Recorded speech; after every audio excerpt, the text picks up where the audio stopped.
What's going on, everybody? A good morning and a happy Monday to you all. This first Monday in February. DK show up on the air on your radio dials, 105.1 FM, 790 AM. Also available online at sportstalk1051.com. You can stream it up over there. Got your smart devices, smart speakers, Google and Alexa. Video streams also up and rolling. YouTube, Facebook, Twitter, Twitch, Instagram, and don't forget to download that Sports Talk app. Hopefully, again, you all had a fantastic weekend, and a big thanks for tuning in and making us a part of your starts. Maybe a little bit of a snowy start out there. It is. Be careful. All right, we do. There's if you want to check the latest school closings and delays, the WEAU, WEAU 13 News closings and delays. That's up at our website, sportstalk1051.com. The first alert school closings brought to you by Hovland's and Service Master. Looks like we got one, but that's mostly in Abbotsford over there. Looks like broken water main. So you've got some virtual learning today. So, but hey, check it out just in case.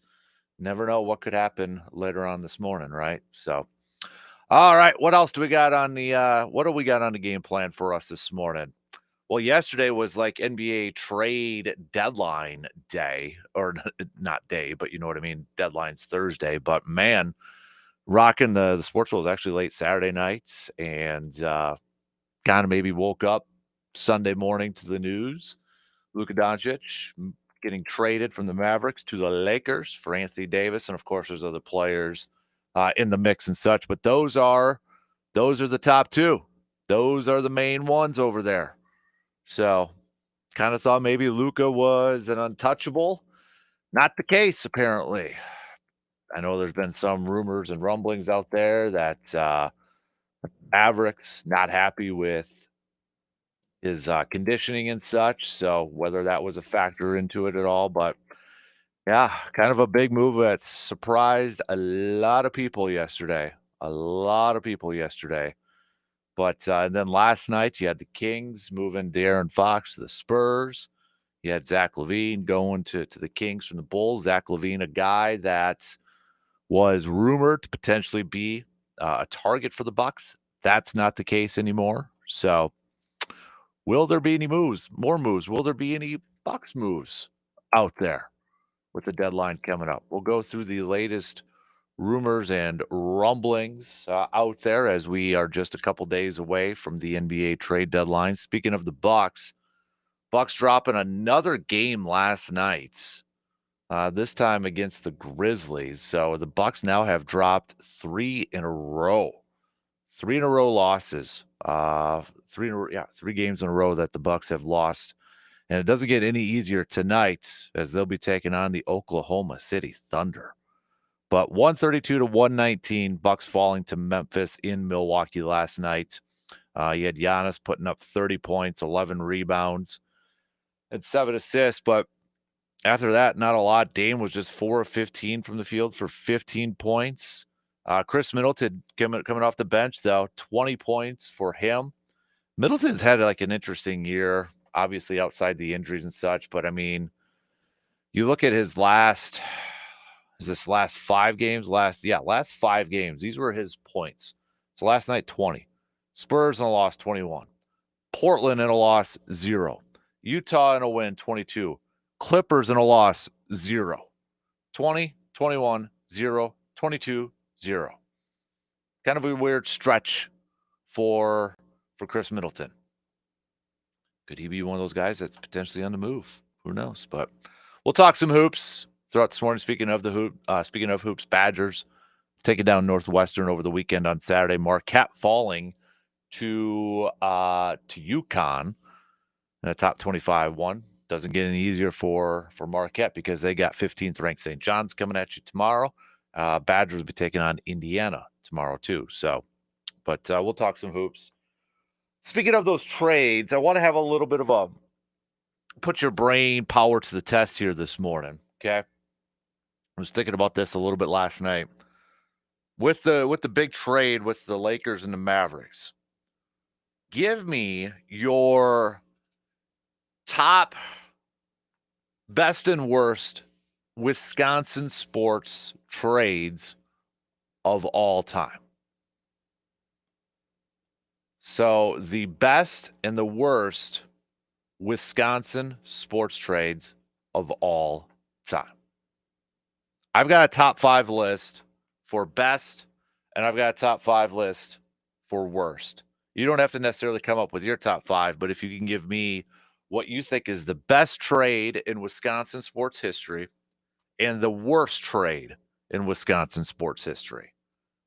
Thought about this a little bit after yesterday's trade with Doncic and Anthony Davis and all that. I'm just kind of curious, like what Mavericks fans, what their thoughts are going on right now, moving on from him and such. So it's got me wondering, like, what would be, because I don't know if they're good with pairing Kyrie and Anthony Davis. What the chat is like there, Lakers fans with Luka and LeBron and that too. But so think about that for a little bit and let me know. Hit me up with a text on that Shoe Doctors bullpen line at 715-830-1912, or you can comment on the video streams if that works better too. So let me know. Hit me up again on the texting line or on the video stream. So we're going to talk about that a little bit. It is Super Bowl week here too, so maybe we'll throw a little football chat in here as we get set for the big game coming up this weekend.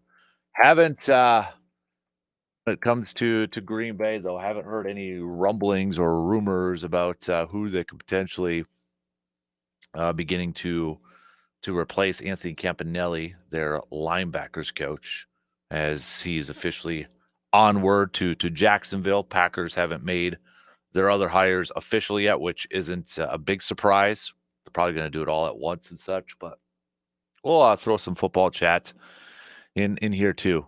Kind of get kind of cleanse that palate over there as well. It is a Monday, which means I'm not saying, but I'm just saying. So fill in the blanks. I'm not saying blank, but I'm just saying blank. What do you got? All right. Best ones get read on the air. Okay. Best ones get read on the air.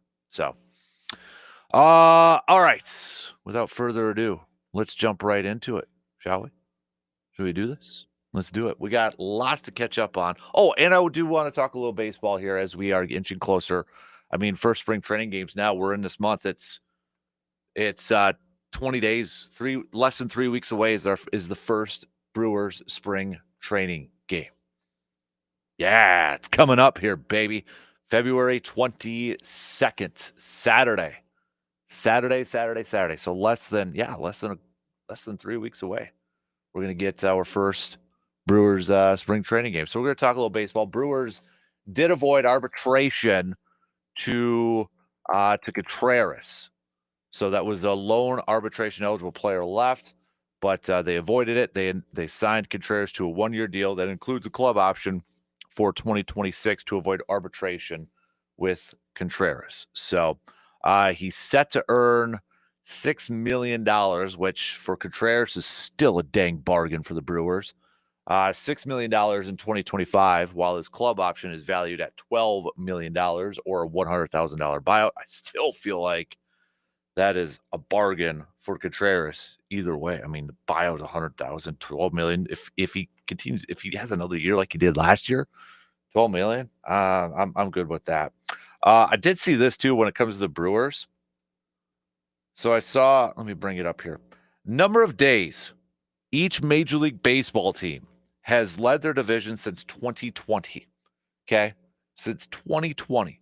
The number of days that each team has led their division. The Dodgers are number 1, 496. So it's not consecutive days, just the amount of days that they led their division. Number 2, the Brewers, 468. Houston's 3 at 328. So, I mean, there's only 2 teams over 400. Dodgers and Brewers. Then it's Houston at 328. They're the only team in the 300s. 4th is the Twins. They're actually tied with the Yankees, 288. Thought that was an interesting nugget. Thought that was a little interesting nugget, both for Brewers and Twinnies over there too. So, but yeah, Brewers and Dodgers, the only team since 2020 in the over 400 days where they've led the division. So, but yeah, we'll talk some baseball as we get inch a little bit closer to opening day and spring training as well. So, and what else is on your mind? Hit me up with the text or comment on the video streams, all that fun stuff. Let's take our quick break and we're going to break it all down. We got a bunch of stuff that I want to talk about, that we want to talk about. We got hoops, we got baseball, we got football, we've got best trades and Scotty sports history, worst trades in Scotty sports history, all that good stuff. But I need you. Hit me up with those messages. We'll be back here in just a couple minutes.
Looking for somewhere to catch the big game this weekend? You can head on over to our good friends at VFW Club 305, located on Star Avenue, 4 to 8 p.m. Nacho bar, brats, hot dogs, all you can eat for just $15.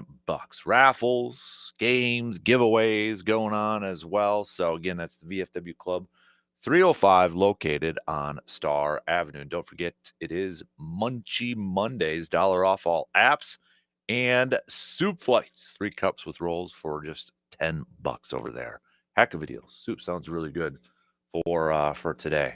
If you're out on the road, be careful. I'm assuming they're still kind of similar to what they were a couple hours ago when I was driving in and such, but be a little extra careful out there, a little cautious on the roads with some of the snow that we got over there. I just checked and still looks like we're good with some closings and delays. Again, outside of Abbotsford with the broken water main, it looks like. But if you want to check out the latest in all the school closings and delays, it's the WEAU 13 News First Alert School Closings, brought to you by Hovlands and ServiceMaster. That's up at our website, sportstalk1051.com.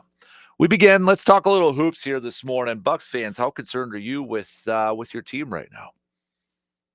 Got the trade deadline coming up this Thursday. This Bucks team has now lost 3 in a row. It's not going to get any easier tonight for this Bucks team, as they will be traveling to Oklahoma City Thunder. And I mean, that's one of the best teams in the entire league, the OKC Thunder. Bucks, will they make a move by the trade deadline? One of the targets that was rumored out there was shipped off to the Kings. That's Zach LaVine. So we're how concerned are you right now, Bucks fans, with where your team's at? They've dropped down to the 5th spot in the Eastern Conference. Indiana up 1 game over them. Bucks 5 back from the Knicks. If you're kind of taking a look at that top 3, 13 games total out of 500. But Bucks currently sitting 26 and 21, just 5 games above 500 right now. 6 and 4 in their last 10 games. Last night's Bucks, not even just last night, but just the last couple of days. It's been, very frustrating. I mean, go back to the Spurs game. You had Giannis and Chris Paul, kind of trash talking a little bit.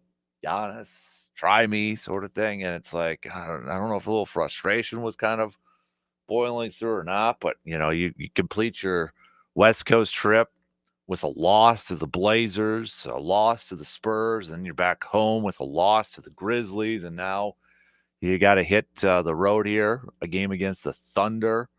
So hasn't last few games hasn't been great for the Bucks, and that's kind of putting it politely here too. So whether they make a move, I guess I'm not optimistic. I'm a little pessimistic, if you will, that whether they're going to make a move. I think they have to. I mean, again, I know I keep saying this, but I feel like they have to in terms of trying to get to that level of Cleveland and Boston and even New York, because again, I think you have to ask the question, are they a team? Do you feel like this Bucks team is a team that can go beat Boston in a 7-game series, the Knicks, or the Cavs? And right now, the answer is no, they can't. I mean, they couldn't beat them in the regular season. And right now, what gives any indication that they can when it gets to the postseason? And if the goal is like the championship window is right now, which it absolutely should be, then you have to look at ways that would hopefully make this team better. And right now, I mean, I know their hands are kind of tied in terms of what they can do and the moves that they can make and such, but that's something John Horst and this team has to figure out in the next couple days here before this deadline. Is like, okay, how do we make this team better? What can we do to make this team better? And can we, are we going to pull that trigger? Are we going to make that move to do it? So, I don't know what's exactly going on with Bobby Portis, because again he was out against in the game last night against the Grizzlies, several games due to a personal issue. I haven't heard. Maybe somebody else has seen something on social media or Twitter or X, Facebook or anything out there, but they still list it as personal issues. So I don't know what the heck's going on, but that's definitely a big loss for this team to not have who I think is their best bench player not coming off, or not being able to participate.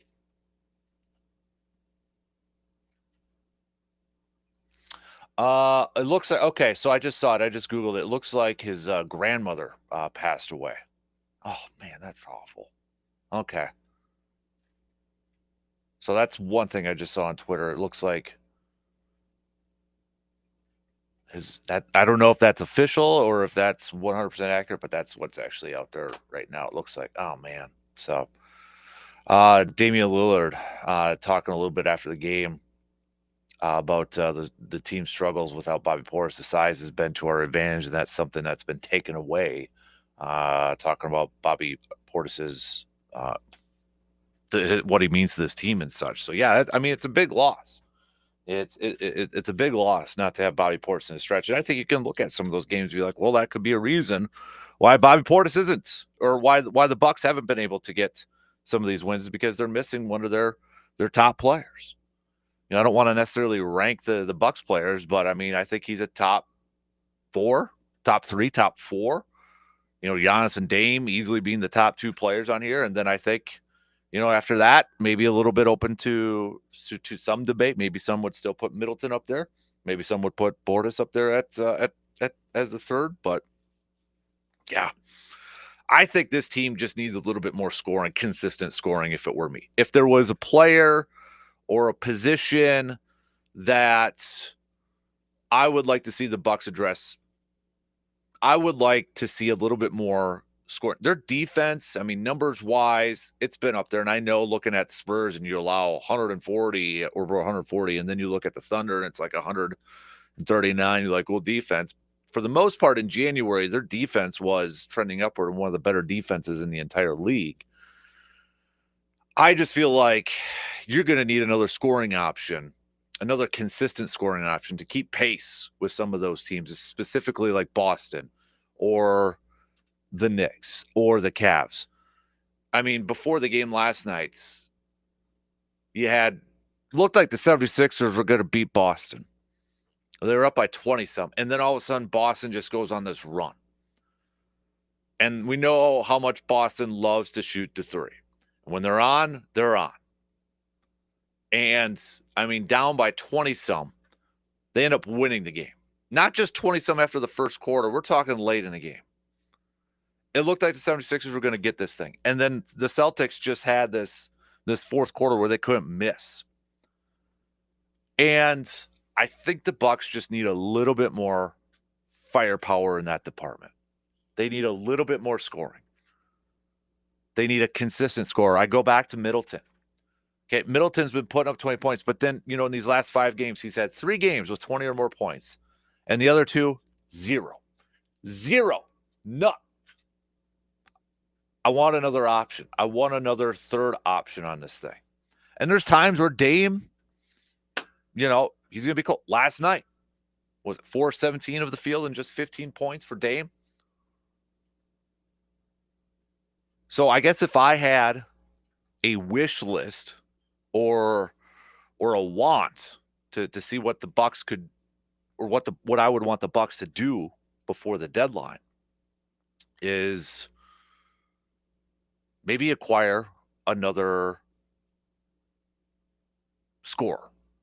Acquire somebody that can help out, whether it's a wing or a 2, somebody that could pair up with Giannis and Dame. Maybe it's a 3-and-D.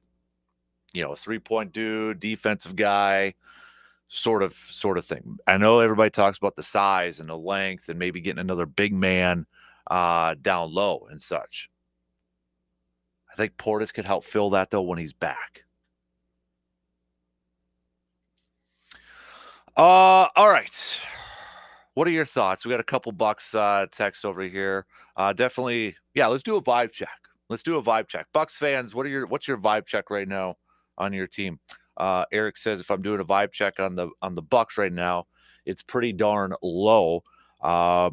Hoping they could turn it around after the All-Star break. This team looks just old right now and running out of gas. Ben says, I'm not feeling the greatest about the Bucks. Don't think they're going to win a championship this year unless they make a couple of big moves to really overhaul the roster to pair up guys with Giannis and Dame. Okay. Oh, a couple more here. On just got an email actually talking about the Bucks. This one's from John. John says, I'm really hoping that the Bucks can just get to the postseason and maybe turn it on and use that veteran leadership where they can go on a run in the postseason. Trying not to get caught up in the ebbs and flows of this season. It's been so up and down so far, and I'm just hoping that when they get to the postseason, that they can put out or turn on their extra gear and make a deep run and surprise some people. I don't know. Maybe they can, but right now the Cavs haven't looked like, a flash in a pan. Boston, defending champs, they're going to be there for. Then that's just the Eastern Conference. We haven't even talked about the Western Conference and such. OKC and that. But gosh, I think I want a more. That's why I use the word consistent. Another consistent scorer, another guy that you can kind of go to. If Dame's having a rough night from three, just another guy you can go to that can get you some points. A little bit more depth in that department. Not to compare Milwaukee to Boston and that, but the Celtics, we know their lineup up and down. Geez. One dude has an off night, another dude could two other dudes could be going off and such. We got a couple. So the question that kind of threw out there for a little fun with the NBA trade deadline coming up, and we saw a couple deals yesterday, specifically the Luka and the Anthony Davis trade yesterday. What are the best and what are the worst trades in Wisconsin sports history? I've got my top 5 for best and my top 5 for worst. What are the top? You don't have to do 5 if you don't want, but the ones that are coming off the top of your head, what is the best and what is the worst Wisconsin sports trade of all time? You could do it within your lifetime too. If you want to leave it like that, I'll leave it open to interpretation, however you want to do it. Got a couple picks right now. I know I posted it up on social media last night to get a head start and such. But Craig going with the Big O, Oscar Robertson, for the best trade coming over to Milwaukee. And the worst, Kareem, yes, he forced his way out, but significantly changed the fortunes of the Lakers and the Bucks for the next 15 to 20 years and shifted the NBA powers. Susan says, worst, trading Ray Allen. This is a very popular one. Kyle says, in my lifetime, the best was easily trading for Favre. The worst was the Bucks trading Ray Allen for half a season of an aging Gary Payton and Desmond Mason. I still remember that trade. The day of that trade, I still remember that because when I was in high school, was it high school? Yeah, high school. I always had this routine. As soon as I was done with school, I'd get home, I'd dial up my dial-up internet, go to Yahoo Sports. It was the first thing to do and read the headlines of the day, and that was the top headline there. I still remember logging, I think it was a compact computer, getting home from school, and dang, all right. George Karl bringing his old boy Gary Payton to Milwaukee there. We got a couple more. Jeff says, I'm going to stick with Green Bay. Football trades is their team I follow the most. The Rasul Douglas trade to Buffalo is one of the worst trades Green Bay has made. Still butting us in the butts and acquiring the Minister of Defense from Reggie White from Philly. Well, remember, the Reggie White one was not a trade. Reggie White was a free agent. So the Reggie White one was not a trade. He was a free agent, and the Packers signed him. So we're looking straight up trades out there. So give you a little bit more time to think about it. I'll get to mine coming up in the 7 o'clock hour. I do have an honorable mention though too, because there's a couple of honorable mentions I could go, but I kept it to just one. But all right, let's take a quick break here. Continue to send me your thoughts though. Hit me up with a text or comment on the video stream. We'll be back here in just a couple minutes.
At Hy-Vee, they're more than just a grocery store. They are your one-stop shop for everything you need all in one place. From fresh produce and top-quality meats to your favorite snacks and household essentials, they got you covered. Need a quick dinner solution? Check out their delicious ready-to-eat meals or swing by their in-store bakery and deli for made fresh daily options. And don't forget to fill up the fuel tank and take advantage of Hy-Vee's Fuel Savers. With friendly service, great prices, and convenience you can count on, Hy-Vee is here to make your day easier. And with the big game coming up, if you need some snacks or some beverages like some Man Cave Lights, go get a six-pack of Man Cave Lights at the wine and spirits department over there. Grab some Dan Good burgers too, and get all your snacks for your big game party coming up this weekend with the help from our good friends at Hy-Vee. I know it was yesterday, but I always kind of like to do this. And again, I posted it up on my Facebook page, facebook.com/Casper Sports. But yesterday was Groundhog's Day. And in honor of the cinematic classic with Bill Murray, the movie Groundhog's Day, what is, or what's a sports memory that has been on repeat in your mind like your whole life or for the longest time in your life? It could be a positive, it could be a negative. Like maybe it's a certain play. Maybe it's just a certain play, or maybe it's the whole game, whatever the case may be. Because I'll tell you right now, there's a few plays in my head that just live rent-free in this big melon of mine. And it's a big one, so there's a few of them in there. But I'll tell you, like two of them are coming from that NFC Championship game with Seattle. It's the 2-point conversion where Russell Wilson just throws it up as high as he can in the air, and Ha-Ha's there just like backpedaling. Depth perception was off, and somehow they complete the 2-point catch. Obviously, the onside kick, and then John Ryan's fake field goal, touchdown, or fake. Yeah, that it was. Bleh. So there's a few in that one. Boy, Dez didn't catch it. That play lives in my mind all the time just because I was at that game and just hearing the fan reaction. I mean, it was one of the loudest. Probably Favre's last game at Lambeau was a Viking when I was there too. That's more just personal ones because I was there and just the environment and such. That's gonna live in my memory bank, along with Niger Morgan's walk-off game 5. That one's there too. Bronny's home run, in 08, that's up there for me. Plays that live rent-free. Oh, there's some good ones. I know I'm missing a bunch too. But if there's any, 4th and 26, sorry. But if you know the premise of the movie Groundhog's Day, there's just like, what's one that keeps just replaying and replaying? Badgers 2015 basketball. Yeah, there's some heartbreaking ones over there. But what are maybe some positive ones too that just kind of play on loop in your mind? Okay, think about it. Hit me up. We had John on Facebook said the 1980 gold medal hockey game, USA versus USSR, and then Brett said Favre to Rison, then Favre running around the field.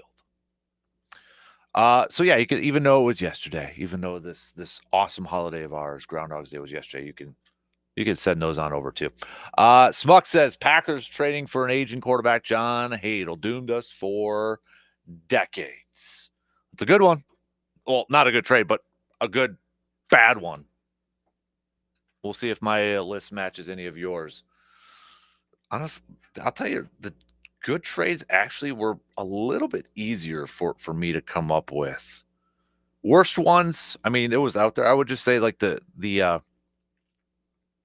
best ones, I had to really kind of think to just narrow it to 5. That's why I got an honorable mention and such. Spill it, Pickett. That's a good one from Evan. Same one. That's not a play. It's just Kevin Green. It is time, right? When the NFL films afterwards, Mike and goosebumps, baby. Yeah. So, there's a lot of them. There's a lot of them. But is there one that just really stands out from the rest for you? If we narrowed it down to a play, games are kind of easy, right? But if we narrowed it down to a play, What's a play that just, and it can be positive or negative, where it's just constantly loop in your mind, constantly, or maybe just something from that day. Like I don't know. We'll leave it open ended. A couple more texts here surrounding the Bucks. We've got another texter says with the Bucks, I don't have a whole lot of confidence with this Bucks team to even win a playoff series. They look like an old group that can't run with the youngsters in the NBA. Another texter said, I think the Bucks make a move, but not a big time move that moves the needle and pushes them above the Celtics and the rest of the rest of the NBA, rest of the better teams in the NBA. Excuse me, man, I'm struggling to spit out some words here this morning. So keep those coming. We'll not again for Bucks rumors. It's kind of quietish. I mean, I saw the Jimmy Butler thing that Golden State wouldn't agree, or he wouldn't agree to an extension with Golden State. So that's dead on water or dead on arrival right now. So we'll see if that changes or anything like that. But yeah, that's pretty kind of quiet surrounding that too. Texter asked, did I watch any of the Pro Bowl stuff yesterday? I'll admit it. A few minutes because Hudson was watching it. So I watched a few minutes. The punting thing was probably the most entertaining part of it. The punting, and I mean it was like beer pong with punting. Maybe that's what they need to change it up there a little bit. But you had like these big garbage bins and trying to punt them in there and such. I mean, that was the most entertaining part. And I didn't watch the whole thing. I watched just a few minutes, and that was the part that happened to be on and mixed in with a little flag football action over there too. So, but yeah, so I did anybody else your thoughts on I don't know. C-Bomb, I was at Snow Globe, Gabe and Rumor Farr falling forward and flipping it under to Donnelly. It's an iconic play and plays over my head from the vantage point in the stands was so awesome. I was at that game too, but not in the stadium. I was tailgating, got there, tailgated, and then we watched it in the parking lot while the snow was coming down too. That was a fun day, especially the way it started and Packers digging themselves into a big hole in that. That was a fun day. One of my most enjoyable times at a game without actually going to a game. But we had to go. Had to go. Tim in the Cooley region says, Groundhog Day event, Robin Yount riding around County Stadium on his motorcycle after the World Series. That's a good one. That's a good one. I like that one. I think another one for me would be the Drew Holiday steal from Booker and then the alley-oop to Giannis, since we're just on a little bit of a Bucks theme here. But I like that Robin Yount one. That was a good one. So don't forget to send me your best and worst Wisconsin sports trades too. We're going to hit that up coming up in the 7:00 hour here. Speaking of the Brewers and such, the Brewers avoided arbitration with William Contreras over the weekend. So that was the only arbitration eligible player for the Brewers. And I still think it's a bargain for him. He's going to be making $6 million this season. Then they got a club option valued at $12 million or $100,000 buyout, which I'd be surprised if they did, but who knows? $12 million to me is still a bargain for a guy like Contreras right now. So we are less than 2 weeks away less than 3 weeks away from the first spring training game coming up on Saturday, February 22nd. Pitchers and catchers just a few days away from all reporting here too. So whether the Brewers will make a move before, I mean, they kind of did last year, right? I mean, when they moved Corbin Burns and such. So, I mean, it's still kind of up in the air, and there's still players out there available via free agency and such. But, I mean, right now, it looks like this is the team the Brewers are going to throw out there. You look at pitching Freddie Peralta, Brandon Woodruff, Aaron Civale, Tobias Myers, DL Hall. Robert Gasser's probably not going to pitch this year, maybe not until September. So when you look at a 5-man rotation, Freddie's going to be your one. Civale's going to be up there. Tobias Myers. We've been talking about different guys with expectations heading into the season. Jackson Chourio, could he be a 30 for 30 this year? Could Garrett Mitchell be the guy that helps fill the power void left by Willy Adames? The one guy that we haven't spent a whole lot of time or a lot of people haven't talked a whole lot about in the offseason is Tobias Myers. And you look at the season he had, 9-6 with a 3 ERA, was pitching like one of our best pitchers down the stretch for a big portion of the season. So what's the expectation? What's the goal like for what are you putting on? What's your expectation for Tobias Myers entering this season? Double-digit wins? I think that's fair. 12, 15 game winner over there. I'm excited to see Tobias kind of pseudo year 2 here for the Brewers. Can he not only pick up where he left off last year, but can he maybe elevate the game a little bit more too? Can he elevate his game a little bit more? Could he be maybe the number 2 guy on this? And the reason I say too, I hope Brandon Woodruff can return to the form that we saw Brandon Woodruff at. It's just, we don't know yet. We don't know how that shoulder is going to respond. We don't know how, is he going to be able to continue as a starter? We don't know that necessarily yet. And I don't think they know that. I think if we assume Woodruff is a starter, I think they got their 5. So I don't know if there's really a battle for that final, man starting spot in the rotation. I mean, DL Hall, I think they still view him as a starter, but I think it's just kind of a numbers game at this point. Because Freddie, let's add Woodruff to a starter. Civale, Tobias, and Nestor Cortes, who came over in a trade with Devin Williams. And that doesn't mean DL Hall, in the future won't be a starter. I mean, because I don't see Nestor being a long-term guy over there. Brandon, I don't know. Aaron, I don't know either. And then when Robert Gasser comes back, I got to imagine he's going to be, back to a future starter too. So I think they've got their 5-man rotation set. Knock on wood, there's not any injuries in spring training and such.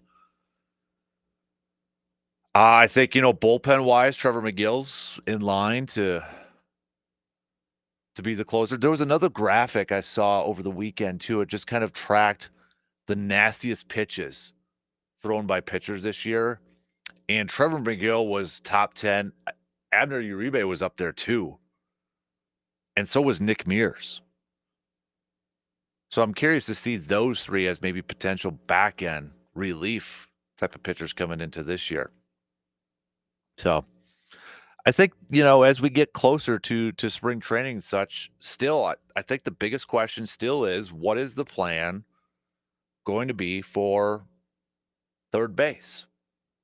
If you look at Brewers.com and you look at their depth chart, they've got the same person at third base, and it's Joey Ortiz, as they do at shortstop. For what it's worth, Caleb Durbin is listed as the next option at third base. Again, came over in the trade from the Yankees with Devin Williams. That right now I would think is probably the option that they're going to go with. Monasterio's on the depth chart. You got Sal Frelick listed over there too, but I would imagine it's probably going to be Caleb Durbin. Last year at AAA, he hit 287 in 82 games. Not a power guy, even though he did have 10 home runs over there, but more, kind of maybe like a Sal Frelick type, Joey Ortiz type of offensive player. So, but Pat Murphy loves him. Remember when they traded for him, Pat Murphy was ecstatic about him. I mean, he was just pumped, excited for him. So that's probably the leader in the clubhouse right now. And that, again, goes to the question. That's the other question I have, biggest question I have for this Brewers team. as we head into spring training. Where's all the power going to come from? One, you would think it's going to be Christian Yelich. Can we get maybe more consistency from Rhys Hoskins? Contreras is going to give you a little bit of power, but I mean, catchers typically don't hit you 40 home runs or, high 30s and such. So where's that power going to come? Can Garrett Mitchell be that guy? Can it be Jackson Chourio giving you a little bit more pop? All right, we only got about a minute to the shot clock. Cuts me off in the first hour. So coming up next hour, best and worst trades in Wisconsin sports history. Final call. Send me some of yours, best and worst. We'll see if any of ours match up. I've got a top 5 list for best and worst. So send those on over. Also, since yesterday was Groundhog's Day, what's the one sports memory that just plays in your mind on loop? It can be a positive. It can be a negative. Okay. Can't get it out of your head. You can't erase it. You can't scrub it out of your memory bank. What is it? Okay. Send those on over. Continue to send those on over. Also, I'm not saying, but I'm just saying. I'm not saying blank, but I'm just saying blank. What do you got? All right. Best ones I'll read on the air over there. I'm not saying, but I'm just saying. We'll get back to some more basketball talk here too. Badgers picking up a win. They've got Indiana now tomorrow. Marquette dropping a top 25 game. They fell to UConn over the weekend. They got a big one now coming up though tomorrow, going up against 15th ranked St. John's. We'll see though with the latest rankings coming out later today if the Badgers fall a little bit after their loss to Maryland. Marquette probably going to fall a little bit here too after falling to UConn. So, all right, 1 in, 2 more to go. We got some news updates. Stick around. We'll be back in just a few minutes.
Second hour kicks off right now. Happy Monday, everybody. Appreciate you tuning in. DK Show coming to you from the TDS Sports Talk studios on this snowy February 3rd morning.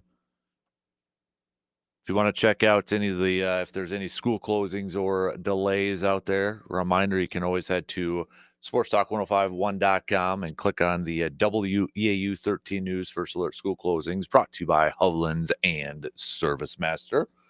Check out that list over there. Coming up in just a little bit, the best and worst Wisconsin sports trades in history. Now, you could go about, if some of you made picks just based off the trades that have happened in your lifetime, and that is perfectly fine. If you just want to give me one or one of each, that's fine. I've got top 5 list. So I've got my top 5 best Wisconsin sports trades of all time. I've got my top 5 worst Wisconsin sports trades of all time. And this is just coming off of yesterday with Luka and Anthony Davis. Anthony Davis getting traded to the Mavs. Luka getting traded to the Lakers. I mean, a trade that I think surprised. I don't know of anybody or I haven't seen anybody who's like, oh yeah, not surprised at that. I mean, what's a comparable thing to that? I mean, is that like trading Giannis for Shai Gilgeous-Alexander? Anthony Edwards, maybe, I don't know, something like that. I mean, trying to think of a comparable one, and it just kind of came out of nowhere. I mean, I think that, yeah, especially when it involves a LeBron James team, and LeBron and AD are like good buds, and apparently LeBron didn't know anything about it either. So I think it caught everybody off guard, and people are trying to think, okay, compare to this type of move and it's hard.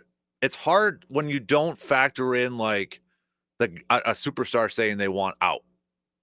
You know, we didn't hear that from Luka. We didn't hear that from Anthony Davis.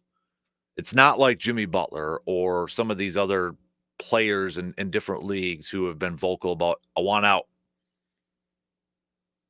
I mean, this just kind of like, boo, took everybody by surprise. So, in fact, when my buddy texted me that, I thought, like, what do you mean?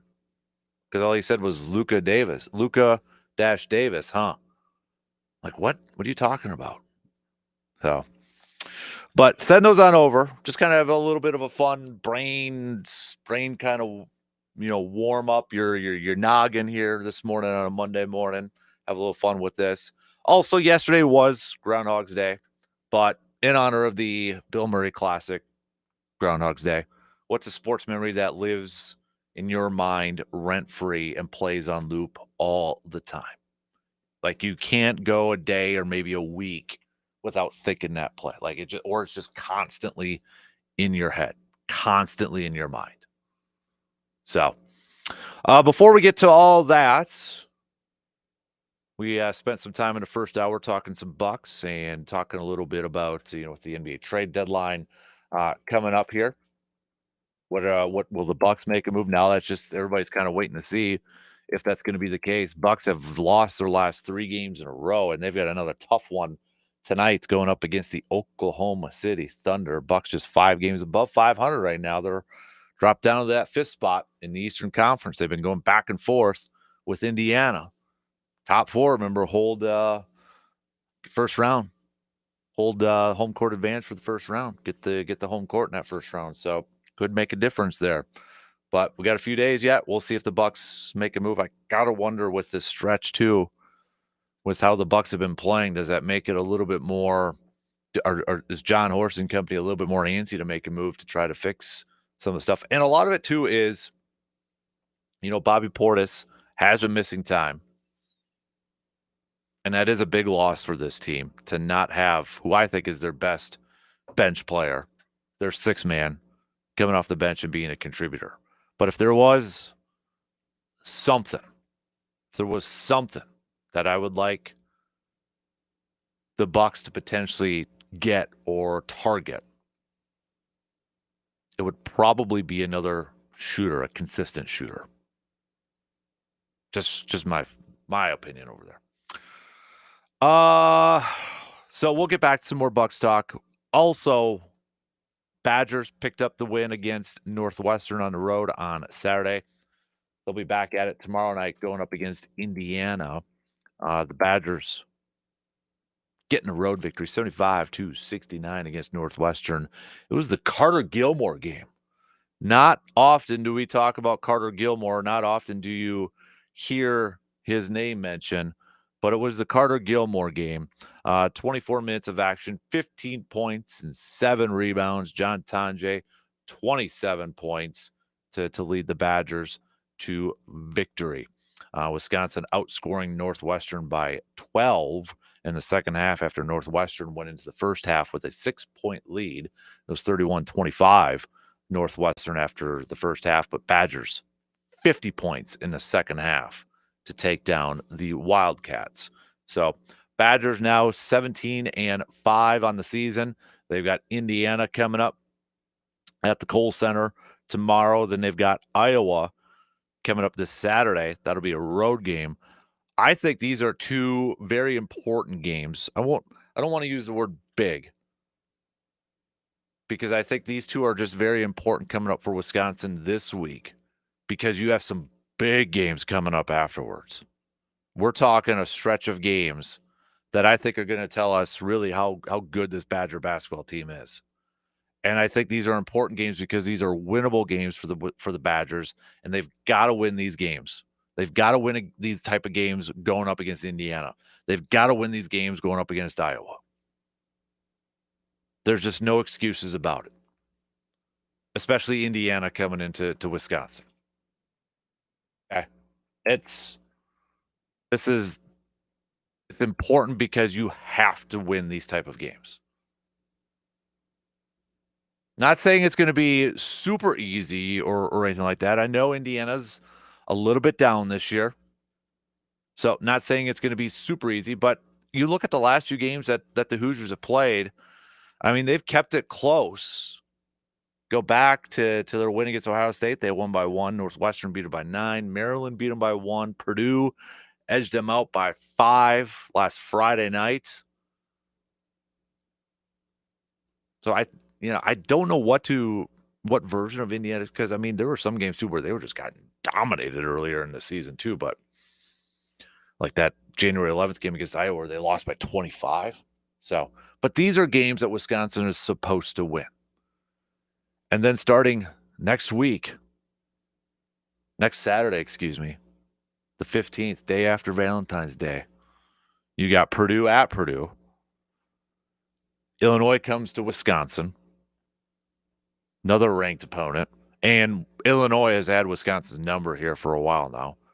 You got Oregon coming to Wisconsin, another ranked opponent. Washington's coming to Wisconsin. But then right after that, Wisconsin goes to Michigan State. That's why these next two games going up against Indiana and Iowa are important, because you've got some big games coming up afterwards. And a stretch that I think is really going to tell us how good this Badger team is. Can they compete against teams like Purdue, Illinois, Oregon, Michigan State? Can they get some more signature wins to add to their resume?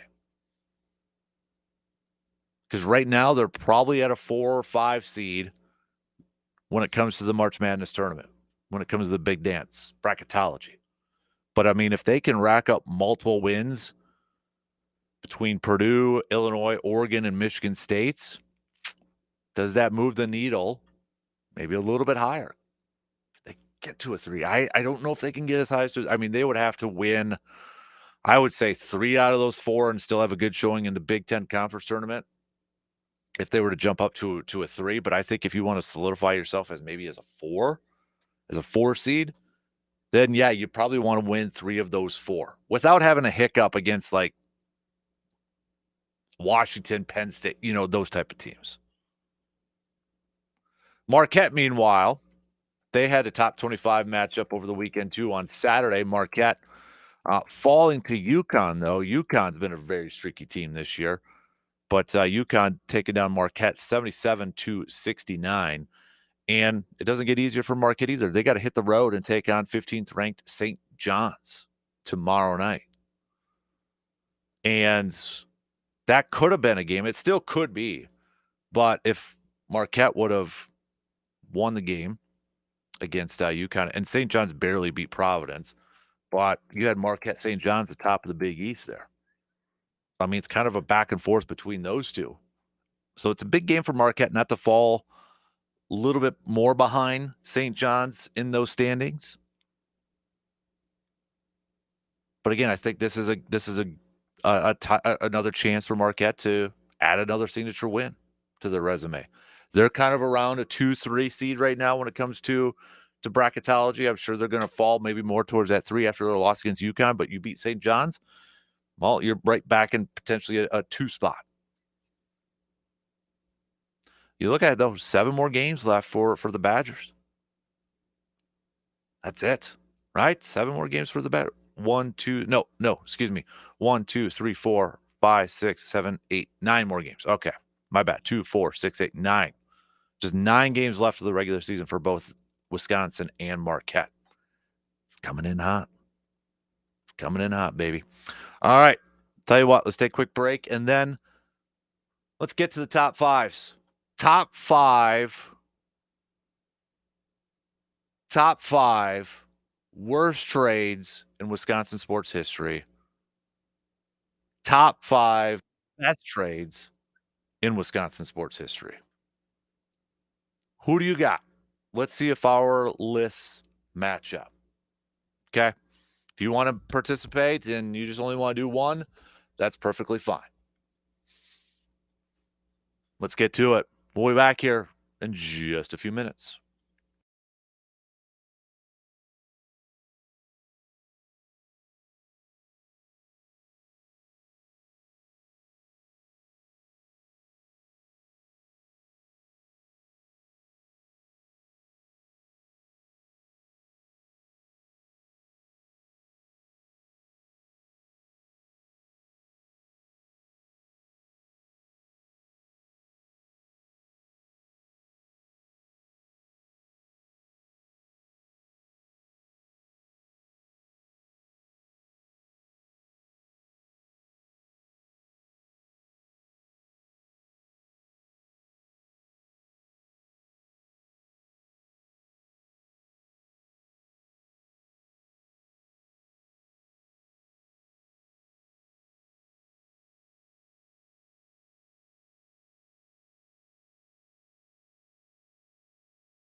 Head to sportstalk1051.com right now if you want to head to the home opener for the Brewers, March 31st, taking on the Royals.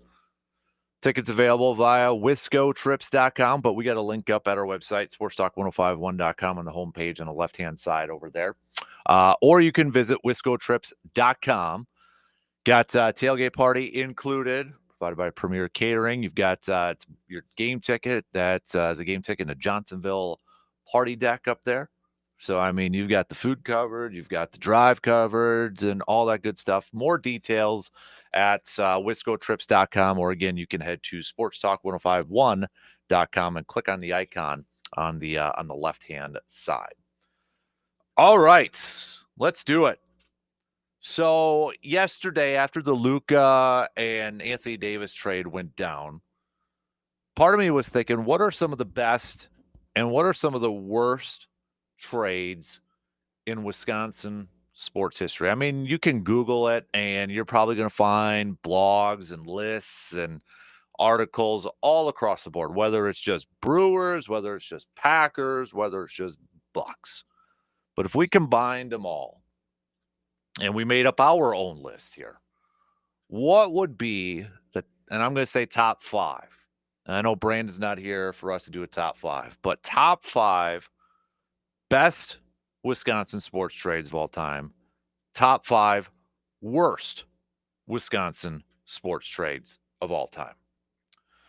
So I will say so I've got my list. And I'll start it off with the best, because the best I have an honorable mention.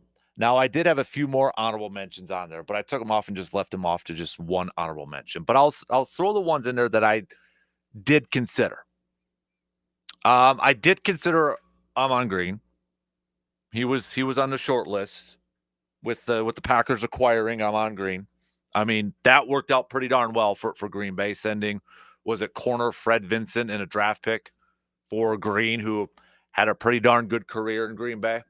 So he was in consideration. I know it's early, but I did slightly consider the move up in a draft to get Jordan Love. I did slightly consider that. Just, it's not an honorable mention. I'm just saying the thought crossed my mind. My honorable mention, though, I left it down. And honestly, if I could easily flip-flop number 5 in my honorable mention here. And it's that close for me between these two. But I guess I went with number 5. I went with my number 5 because I was around during that time. But my honorable mention is the Big O, Oscar Robertson, getting traded to the Milwaukee Bucks. And you had that, pairing with him and Kareem and such. And we know the Big O, one of the best players in Bucks history and such. But, prior to that 1970 season, he got traded from the Royals to the Milwaukee Bucks for Flynn Robinson and Charlie Polk. So obviously that was a trade that worked out really well for the Milwaukee Bucks. So that's my honorable mention, but easily could be at number 5, because my number 5, I'm going with the Bucks trading for Jrue Holiday. Now, we know Giannis. Oh, I should mention, too, another person I did think of, just because I mentioned Bucks, going back. Another person or another trade that I did consider was Chris Middleton trade, slightly, because, I mean, when he was acquired from Detroit, nobody really thought too much of it, and he's carved out a nice career. Say what you want about, the last couple of years. Chris Middleton has carved out a nice career for the Bucks, with the Bucks, too. But number 5, I went with Jrue Holiday, because to me that was the missing piece and ultimately helped lead the Bucks to a world championship a few years ago. I mean, we talked about it with Groundhog's Day and plays that kind of live in your mind on loop, and one of them is Jrue Holiday, for me, stealing the ball from Booker, going down the court in the alley-oop to Giannis in the NBA Finals. I mean, it's that play and Giannis's block that are the plays that highlight that NBA Finals. So the fact that, and remember, too, the Bucks had Eric Bledsoe. And they re-signed Eric Bledsoe and thought, okay, there's your point, but it really wasn't working out. So what do? They acquired Drew Holiday and bringing his defensive mindness and his toughness and his ability. And I think there's still quite a few Bucks fans out there that wish Drew Holiday would still be on his team and maybe not Damian Lillard. But number 5 to me is getting Drew Holiday, because I think that was the move that ultimately helped get the Bucks over the top and to an NBA championship. Number 4, now I will say these next two were a little bit outside of my lifetime, but no doubt they were huge impacts for these teams. So number 4 to me is when the Brewers acquired Don Sutton from the Houston Astros in 1982. Might have been, a little bit short-lived there in 82, but he was a key player in that American League Championship team. I mean, you're talking about a Hall of Fame career and such. So, but, a lot of times when we see these trades for teams competing for championships, trying to compete for championships, trying to get in the postseason and such, you make these type of moves that elevate them to that level to get over that hump and such. But, Sutton went 4-1 and 7 regular season starts for the Brewers. Made 3 starts in the postseason for the Brewers. Was a little bit of a short stint there, but given everything with 82 and such, I think you got to put Sutton on that list at number 4. And above them at number 3, we're going to go back to 1980 when the Brewers acquired Rollie Fingers, Ted Simmons, Pete Vukovich. I mean, you're talking about some key players in franchise history for the Milwaukee Brewers. And to get those 3 in exchange for a package that included David Green, David LaPointe, Larry Sorensen, etc.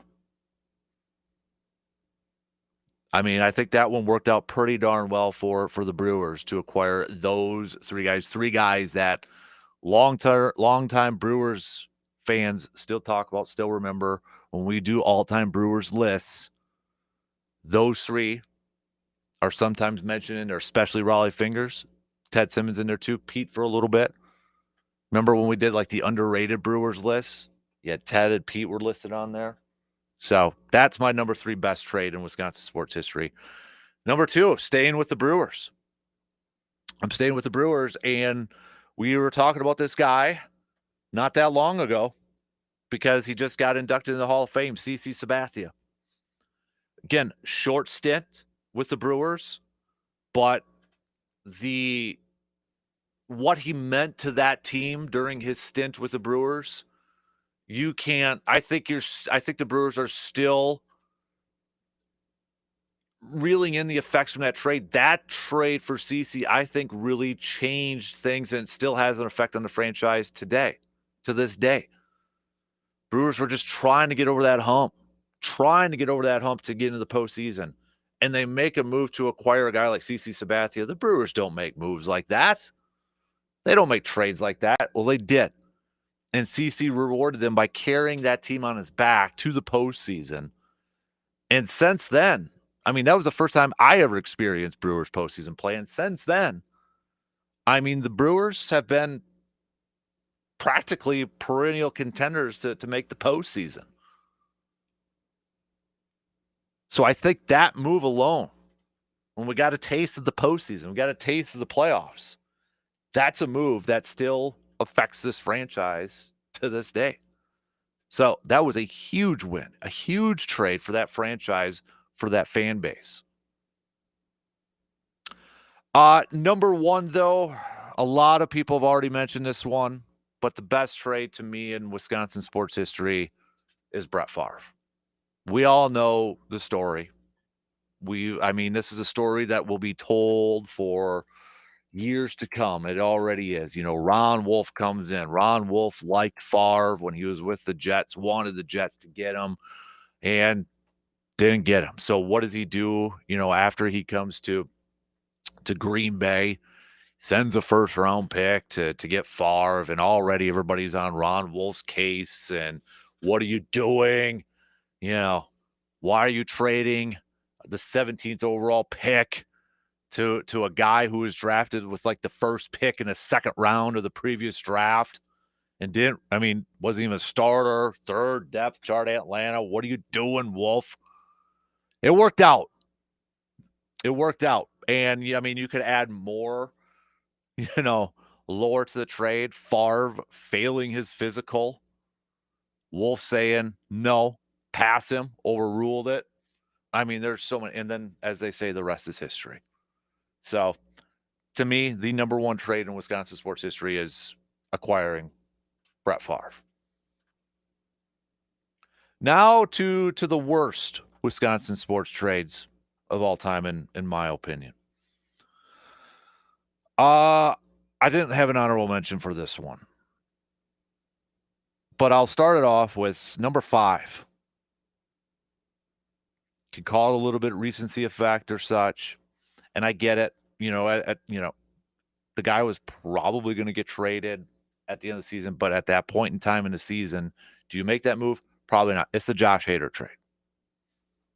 Trading Josh Hader when you're first in the division, you're competing for the postseason, and you trade Josh Hader, and your season in that second half fell apart, and you missed the postseason. That Josh Hader trade, again, I think a lot of us okay, it's going to happen, but we were thinking, would it happen in the offseason or something like that, but not during a playoff chase. And we have heard, from players, from counsel back then, how it affected the locker room. It's clear. The proof is there. So to me, given the fact of the point in time of the season, of where the season was and the move that was made, the Josh Hader trade is one of the worst trades in Wisconsin sports history. I'm staying with the Brewers for my number 4. I'm going to go back to 2006. 2006, when the Brewers traded Carlos Lee, and at that point, a prospect named Nelson Cruz, who ended up being pretty darn good. It was a 2006 trade that brought Francisco Cordero, Kevin Mench, and Lance Nix to the Brewers in exchange for Carlos Lee and Nelson Cruz. Now, Carlos Lee, I think, again, was a guy that we all thought was going to leave. So the Brewers trying to get something for him. Understand that. I think the Nelson Cruz one is what hurts. And even Doug Melvin, the general manager, has kind of regretted that trade. When I was looking up some of the stuff, I found an old piece from Brewers.com where Melvin says, if I look back on it, I maybe could have made that deal without throwing Cruz in. I look back on that one, talking about that one trade. So the Carlos Lee one, that's fine. I think we all understood it at that point in time. And for what it's worth, we probably didn't know Nelson Cruz was going to go on to have the career that Nelson Cruz had. But when we look back at these trades, and that's what this is all about, when we look back at these trades, that to me, I think you got to throw it on the list at number 4. Now, number 3, more recent one. It was a draft. It was a draft day trade. 2017. The Packers having a chance to draft one TJ Watt. Decide to trade out of the first round. Get that first pick in the second round, and they draft a player by the name of Kevin King.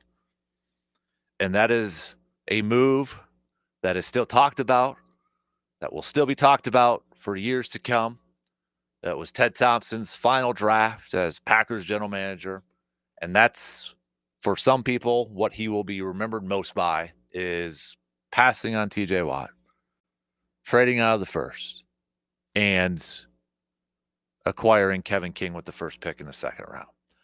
Now, Kevin King, for what it's worth, throughout that draft process, leading up to it, Kevin King was viewed as a potential target at that spot for Green Bay. You had a 6'3" corner with some speed out there. It's rare to see a corner with those skill sets. So a lot of people had Kevin King as a later first round pick. But the fact that it was TJ Watt So first of all, it upset a lot of fans because one, he's a Badger. But now you look at the career that TJ Watt has had, and you're like, oh, what a miss. What a miss by a lot of teams, but what a miss by Green Bay for sure. And now when we look back at it, that trade, yuck. My number 2 is one that has a lot of people have already mentioned here too, but my second worst trade of all time. And there's other players involved in this, but the main players in this, the Bucs trading Ray Allen for Gary Payton. I still remember that day. Coming home from school, connecting to the internet on my compact computer, dial-up internet. And then it was always a routine for me, logging on to Yahoo Sports. I don't know why it was Yahoo Sports, but it was always sports.yahoo.com. Boom, enter, and it was right on the homepage. Because, I didn't have cell phone updates and all the Twitter, social media back then. So this was like, oh, whoa, okay. George Karl, I guess, really wanted to bring back his old point guard and Gary Payton. I mean, I still remember, like, at that point, they were like, what? Huh? To this day, it's still talked about. It's still talked about. So, easily one of the worst trades in Wisconsin sports history. Again, you had Desmond Mason coming in over too, I understand, but the main players on this one was Gary Payton and Ray Allen. You're moving on from one of your franchise's best players of all time, one of the best sharpshooters of all time, one of the best three-point shooters of all time, and you're bringing in an aging point guard, Gary Payton, who did not want to be there. Did not want to be there. But my worst trade of all time, number 1, only one person I've seen so far mention it, is the John Hadl trade. 1974. The Green Bay Packers trading for a quarterback, John Hadl. First of all, maybe the best, one of the best looking quarterbacks of all time out there. If you don't know what he looks like, I mean, come on now. You know it. But Packers gave up their first, second, and third round picks in 1975, plus their first and second round picks in 1976.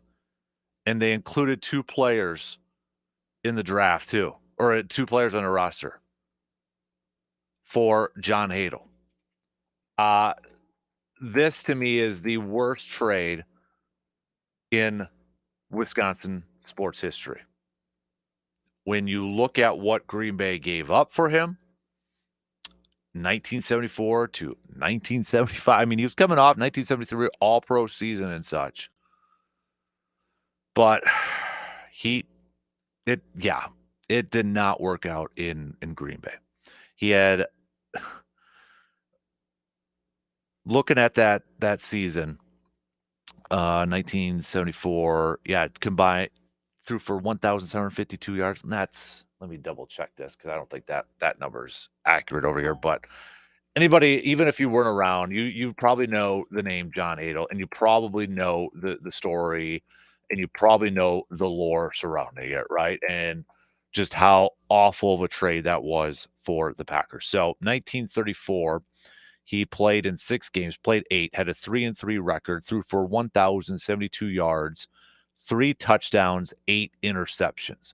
1975, played in 14 games, started 13 of those, went 4-9, 6 touchdowns, 21 interceptions.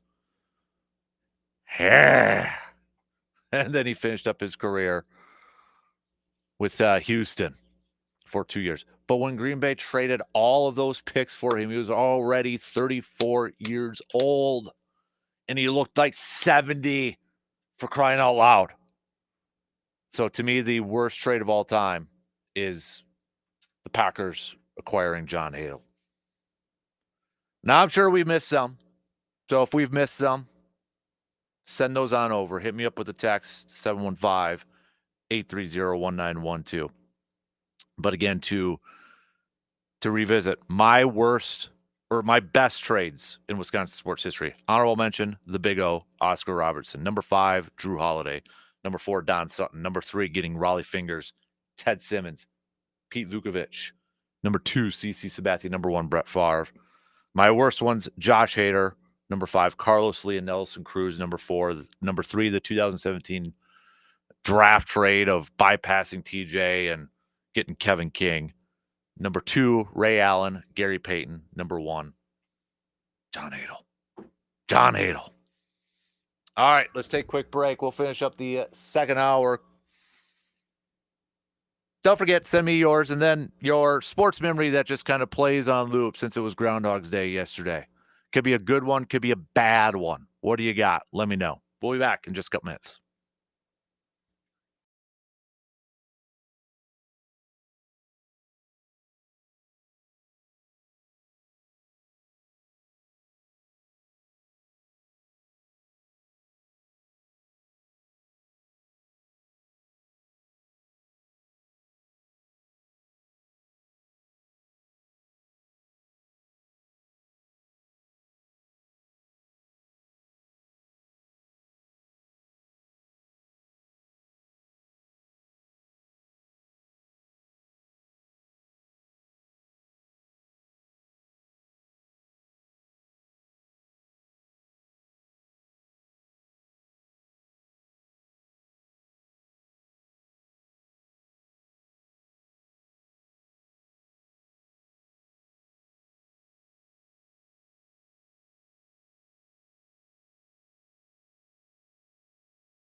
Valentine's Day is around the corner. Whether you are a somebody who celebrates or honors Valentine's Day, don't want to get into that debate.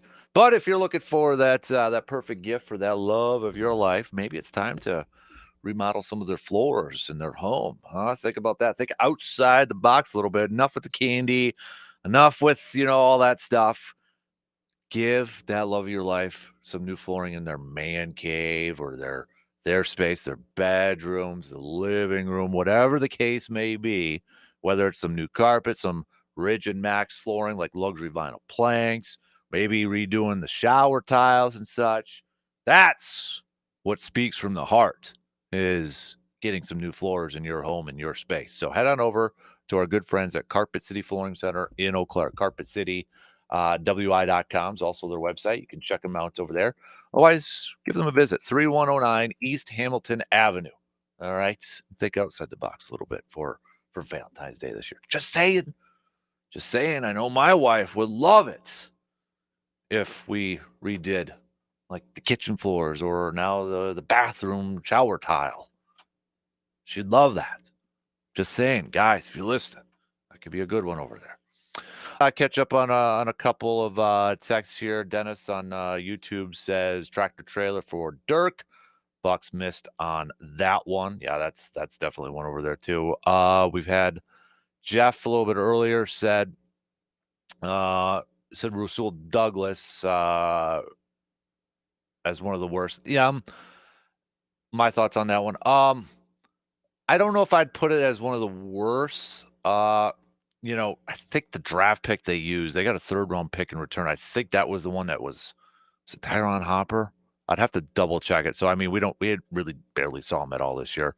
But if and this is just rumors and that, but I mean, there was some thoughts out there was Rasul kind of, be it where they want to his personality, was he like complaining? And that was during a rough stretch for Green Bay and maybe getting a little too vocal in his frustrations and such. And maybe that's why he was shipped out. I don't know. You hear rumors and that. I don't know if I'd put it as one of my worst of all time. But I could definitely see, when they trade him, I mean, I was one too. I was like, whoa, whoa, whoa, what's going on here? So it definitely it was a shock at that point in time. So, but I don't know if I'd put it as one of my worst. Definitely not over Hadel. Definitely not over John Hadel. No, not that one.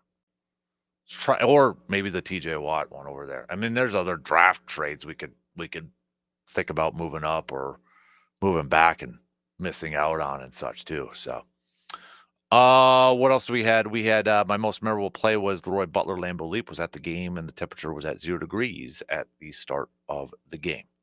Yes, so keep those coming. What do you think is the best Wisconsin sports trade of all time, the worst Wisconsin sports trade of all time, and the sports memory that lives on loop for you? Scott said on Facebook, my sports memory is Kobe tearing his Achilles and still staying on the court to drain his free throws before walking off. Today's NBA players would never. I co-sign that with you, Scott. Co-sign that with you. It is maddening and frustrating to see some of these guys, see some of these players not, and I don't want to be like the whole, play hurts and all that mentality, macho mentality and such. But I mean, when I look at it like offensive linemen and football, and I know this probably isn't a great comparison. I'm not trying to pick on anybody necessarily, but when I see like Philadelphia, right? They had a couple offensive linemen that you had back issues, ankle injuries and such, and they were going out there and, taking on these 300-pound defensive linemen and such. Those are injuries that would keep NBA people off the court for probably games upon games. And it's frustrating to see some of this with some of these guys. I get it. I understand that a lot of them are probably following orders and such, but there definitely is, I think, an issue in the NBA when it comes to players, star players, and the amount of games that they're playing for these seasons. Gone are the days of, and it ain't going back to that. I don't think it's going back to that. But gone are the days of, like the 80s, 90s, or those type of players playing 81, 82 games in a season. Okay, so this might be a question for another day, or maybe just kind of just shooting it out there to see response now. If Michael Jordan played in today's game, do you think teams would be able to successfully, whatever team, whether it was the Bulls or whoever, would successfully be able to tell him load management? You're going to take tonight off. You're not going to play. We gotta load manage you. And I don't think they'd have much success doing that. I don't. I mean, I remember in was it the Last Dance documentary where he talked about, kind of his mindset was that night might be the only chance a kid might be able to see him play, and he wanted to make sure that he could go out there and play. And I love that mindset from some of these guys, and he's exactly right. That's why I think I'm very nervous, or for a lot of people too, are nervous to like maybe purchase tickets to a Bucks game so they could go see Giannis, but then they find out, he's not going to play tonight. It's expensive. And good luck trying to resell him after you find out Giannis isn't playing and getting your money back. I mean, I just looking at Jordan's thing here. I mean, 82 games his rookie year. Then his second year, remember he was banged up. Played 18. I think that was even still like, and then wasn't that the year that he was like on a minutes restriction and it like pissed him off, and it talked about like draft picks and all that sort of stuff. Like they wanted to get a higher pick in that. I mean, that's in the documentary too. But then 82, 82, 81, 82, 82, 80, 78, 92, 93. 17 in 94, 95 is when he came back. 82, 82, 82. 60 his first year in Washington. 82 his final year in Washington. Is there a starter? Is there a superstar in the NBA that even plays 82 games anymore? Like, I'd say Kobe would have been the last one there too, or Duncan. What was Kobe's? I want to look at Kobe's coming up here too. I feel like Kobe would have been in that same kind of 6'6", 35, and I know he was banged up a little bit there towards. Yes, I mean at 82, 82, 73, 82, 58. Man. Yeah, I agree with you, Scott. I agree with you 100%. That would not happen anymore. Not happen anymore. All right, speaking of hoops, Bucks. Where's Bucks fans? I want a vibe check on your team right now. Dropping their last 3 in a row. You got the trade deadline coming up on Thursday. Let's get a quick vibe check on how you're feeling about your Bucks as we enter that trade deadline and how they're playing as of late. Losing their last 3, and now they've got OKC tonight too. Not an easy test. Also on the road for the Bucks. So we'll talk some more hoops. Continue to send me your best and worst trades in Wisconsin sports history. And then what's that one sports memory that kind of lives in loop in your mind? Maybe it could be a positive. It could be a negative. Could be the Jordan shot if you were a big Jordan fan or something like that, or a lot of you. I already told you that there's 3 of them alone for me that come from that NFC Championship game against Seattle. Then there's the 07, 08 one with Favre throwing a pick. Maybe Vikings fans, same thing. Favre throwing a pick in the NFC Championship game, or Walsh missing a field goal, or Anderson missing a field goal. There's a few of you out there. Chime in. All right, we'll be back after these news updates.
All right, here we go. Final hour on this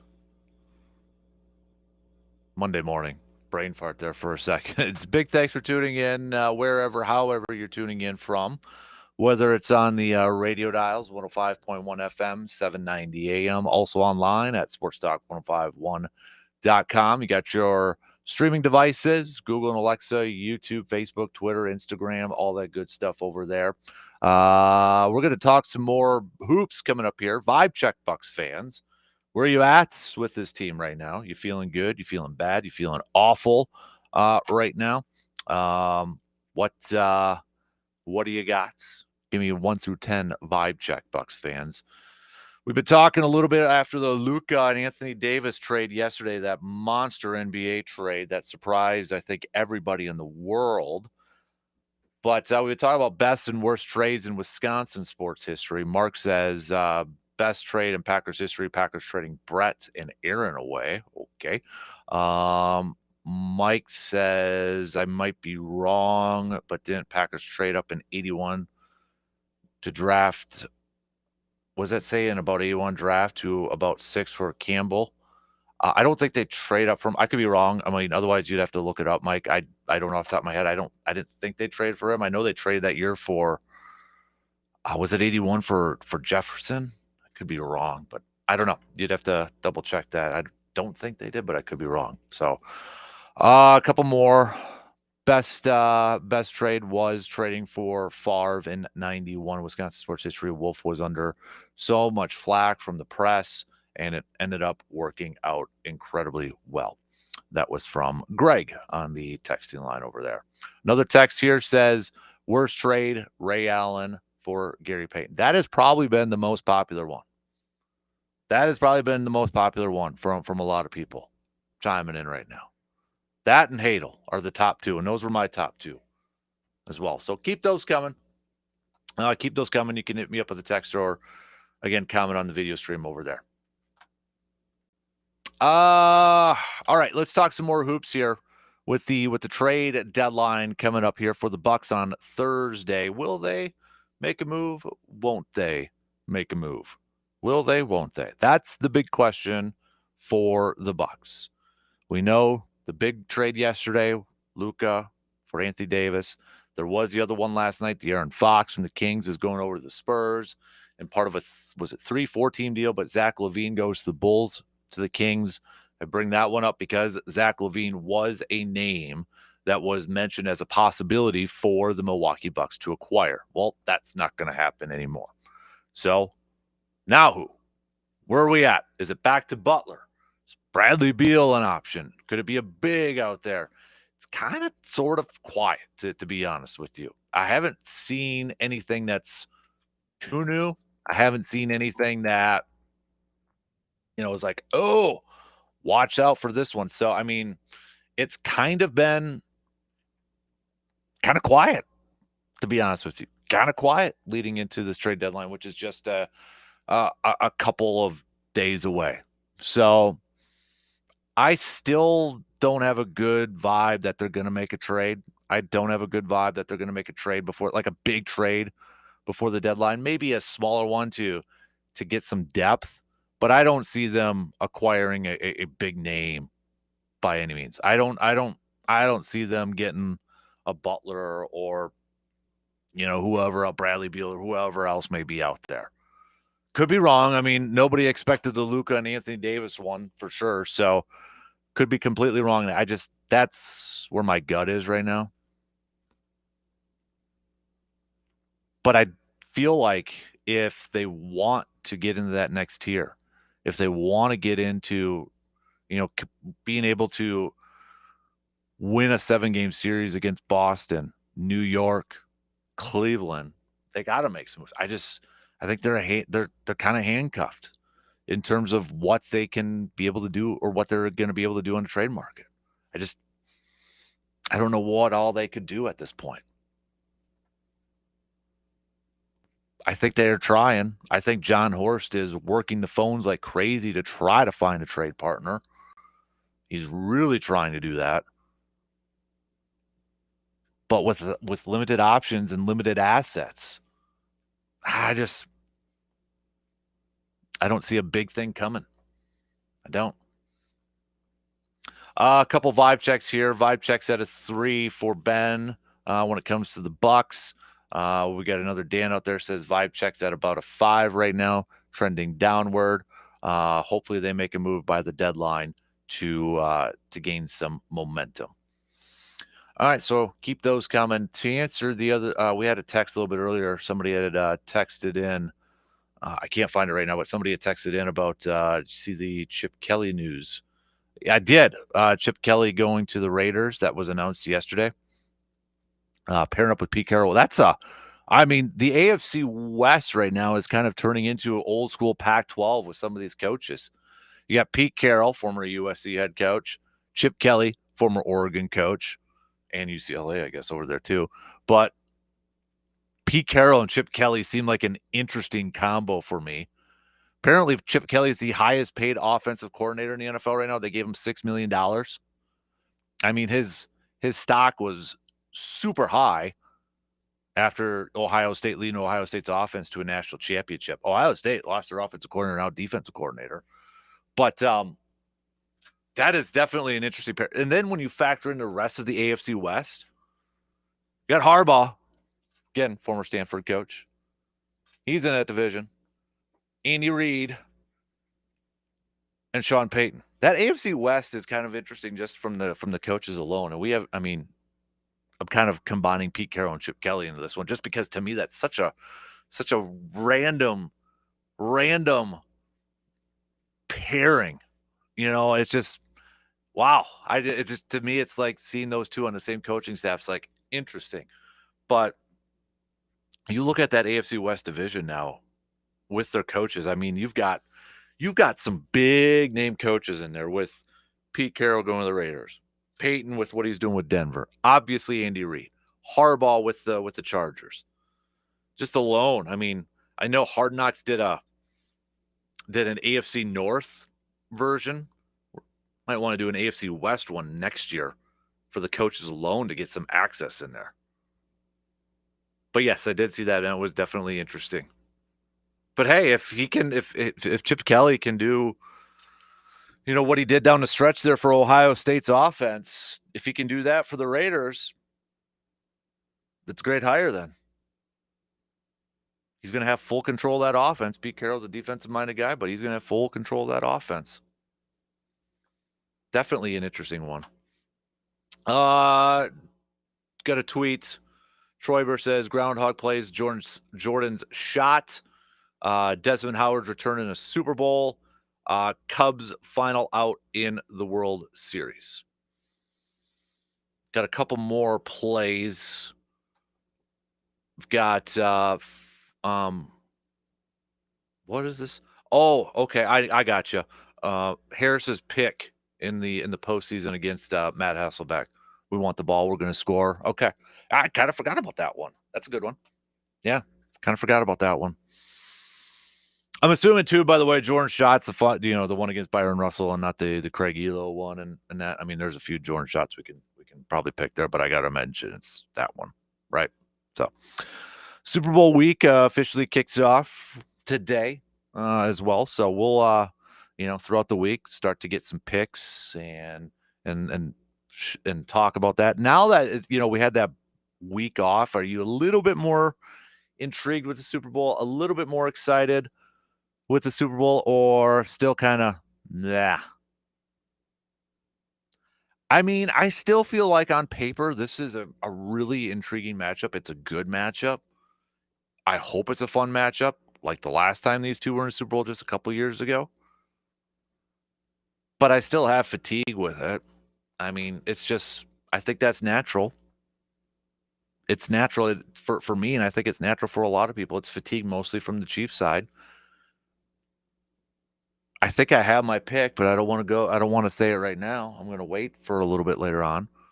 But all things considered, even though it is a very blah, I shouldn't say blah matchup because it is a good matchup, but it's a very like again type of matchup.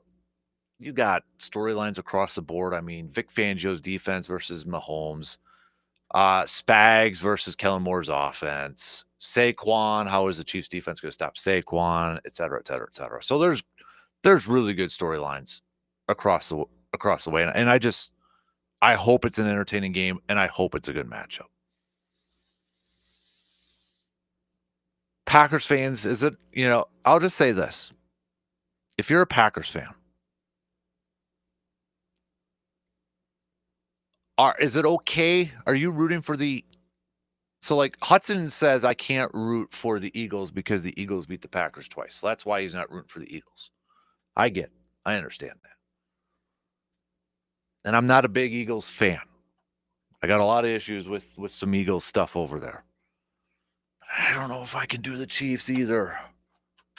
I'm still battling with that one in my mind. I'm still battling with that one.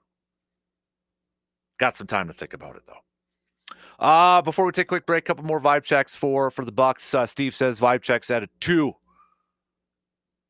It's frustrating watching this Bucks team with the talent that they have, the money all across the board, and they're just 5 games above 500. Another vibe checks at a 6. Maybe a little bit more of an optimistic approach from Chris. Chris said that he thinks that this is a team that's just kind of treading water, gets to the postseason, and they'll turn it on in the postseason because they are a veteran-led team. I forgot this one a little bit earlier. Clay had mentioned too that Ray Allen for Gary Payton. We got fleeced. Talking about trades in best and worst trades in Wisconsin sports history. Keep sending those on over. Okay, we got to take a quick break. Let's talk some more baseball here too. I want to talk a little Tobias Myers coming up. Okay, we got first spring training game in less than 3 weeks away. Pitchers and catchers report soon. Let's talk some baseball.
When it comes to fresh quality meats, nobody does it better than Mike's Star Market. From hand-cut steaks and juicy burgers to premium brats and snack sticks, they have everything you need to make your next meal unforgettable.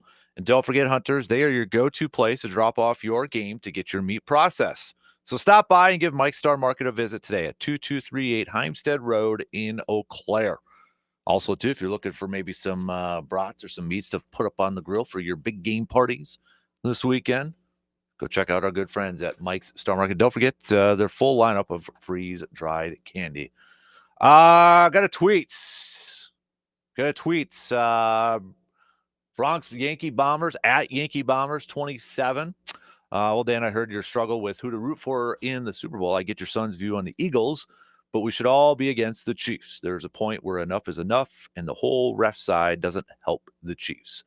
No doubt, like this isn't going to win me any Father of the Year or Week awards, but when it was Chiefs and Bills, my little guy was still rooting for the Chiefs, and I became a diehard Bills fan, and there was a lot of trash talking between me and my 7-year-old. So, ultimately, the team he was rooting for won, but we got into some testy back and forth.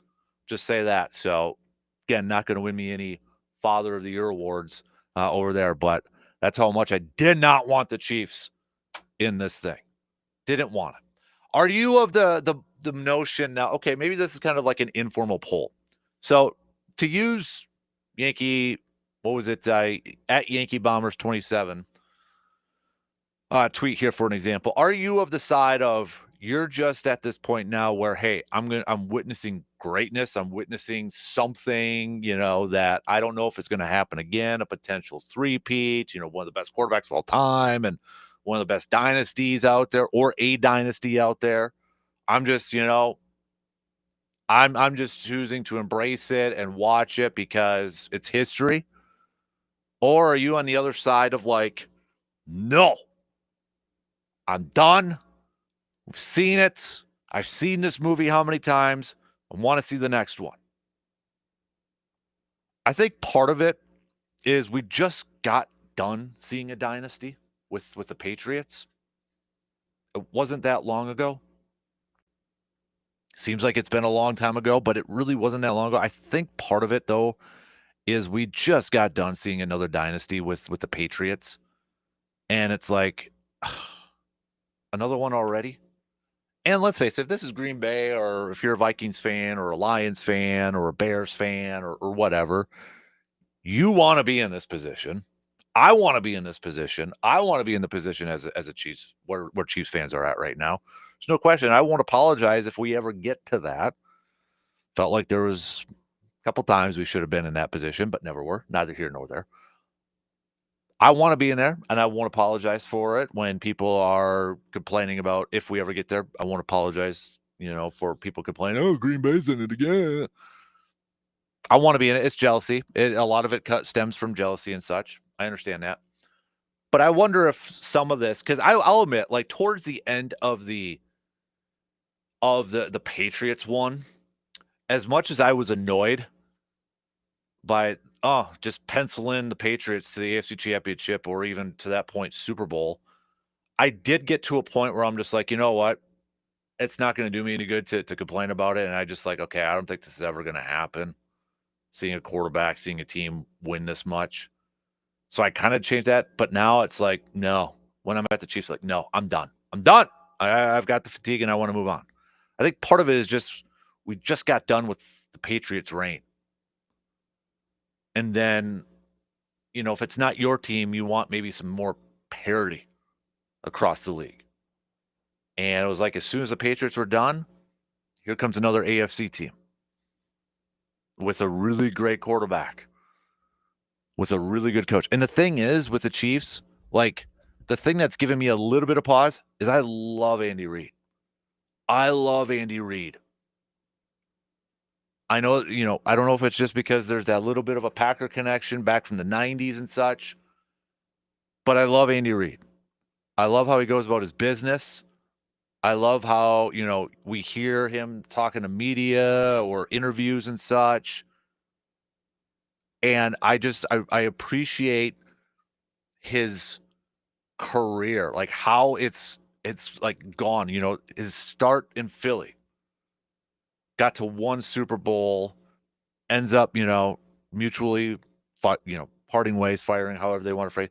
But really, his second half, when he left Philly, he wasn't a Hall of Fame coach. He was probably in that Marty Schottenheimer type of range. Just didn't have any postseason success. And now all of a sudden, you're talking about, is Andy Reid, is he one of the best coaches of all time? So, and the fact of where he's at, age-wise, he's not one of these young, offensive-minded coaches that everybody's trying to get for their teams now. They're trying to find this young, groundbreaking, offensive-minded coach. And you got Andy Reid, who's in his mid to late 60s, who's out calling, out scheming all these other teams. Yes, I understand. He's got a once-in-a-generation quarterback over there too. But what impresses me the most about Andy Reid is, like, he adapts and he adjusts and he changes up his play sheets, his play calls and all that. He's not, I've been doing this for how long and this is the way we're going to do it type of ego that we see from so many coaches that I don't understand why they do it. And yet you look on the defensive side here too, he's got Spags. You look at his history. Obviously with the Giants, defensive coordinator over there. Then he gets a head coaching job with the Rams. Doesn't work out. Rams team just stinks. Then he kind of jumps around to different coordinator jobs with the Saints. He worked a little bit with the Ravens and such. Gets back to the Chiefs. It's kind of like, And then the last few years, now you got people saying, should he be in the Hall of Fame as a coordinator, for crying out loud? So for a team with like the Chiefs, I look at their coaching staff as, look at their second runs. Like I'm looking at specifically like Andy Reid and Spags. Look at the second half of their careers and this run that they're on. I'd be lying if I said it wasn't flipping impressive. It's super impressive what they're doing because we are so enamored with, or not enamored with, but teams are so, when you're looking for those head coaches, how many of them are looking at these young up-and-coming coaches, right? It's Jacksonville trying to get the Liam Cohens. It's Chicago and Ben Johnson. It was Green Bay and Matt LaFleur. It was the Rams and Sean McVay.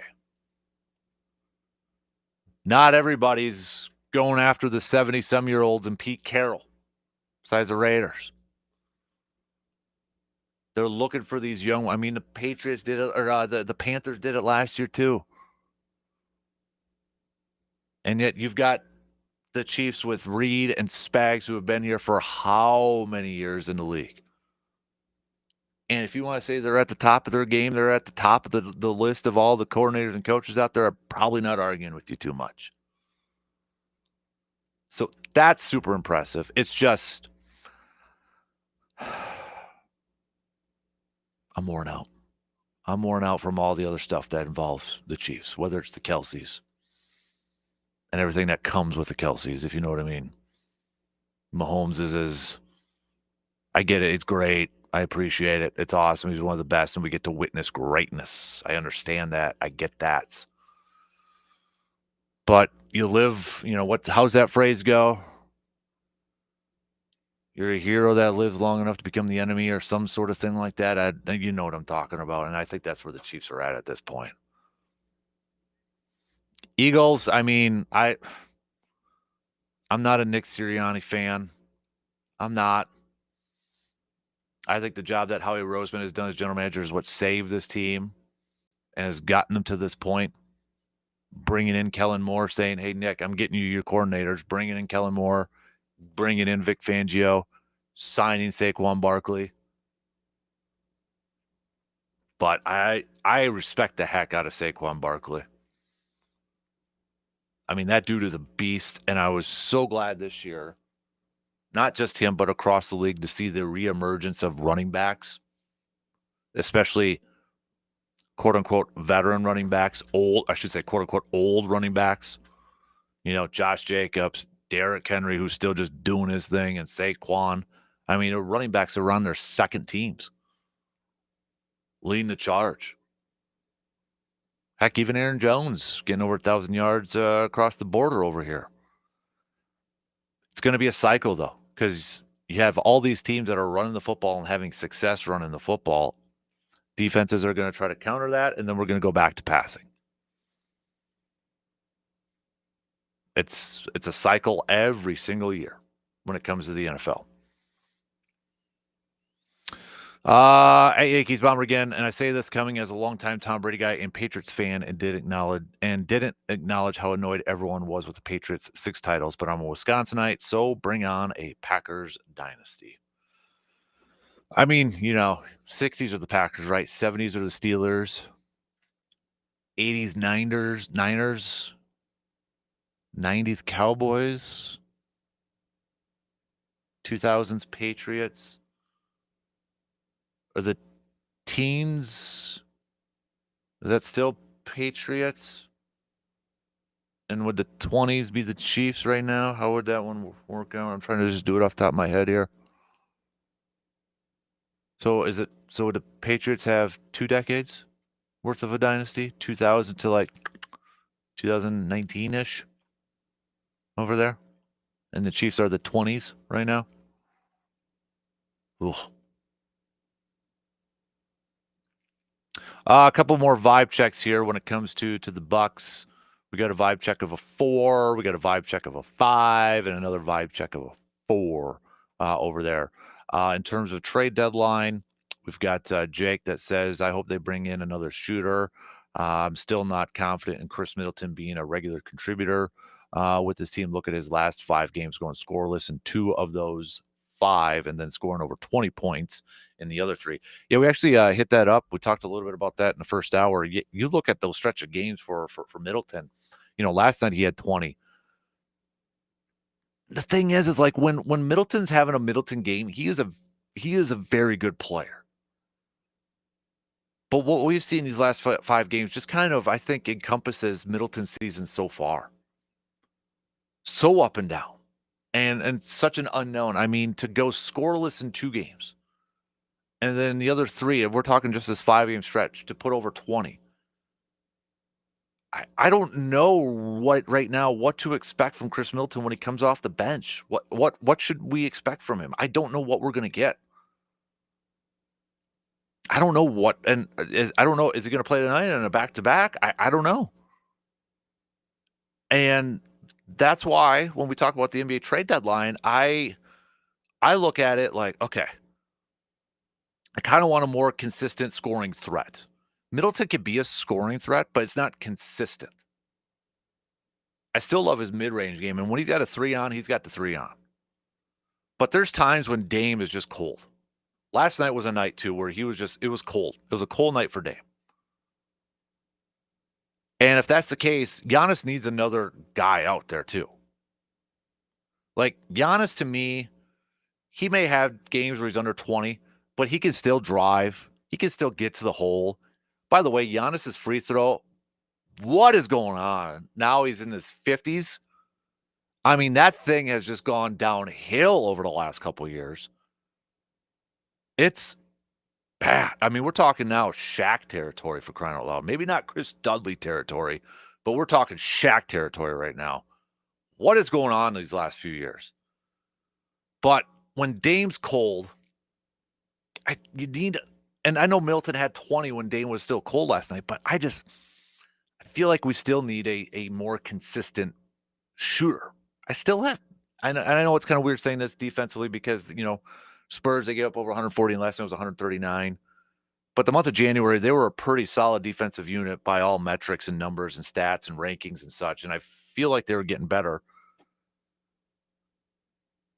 So when I look at, okay, how do you compete with the Bostons? How do you keep up with the Knicks? How do you take down the Cavs? I think you need a little bit more scoring and a more consistent scoring, because the thing is, like, when you go up against Boston proved it last night.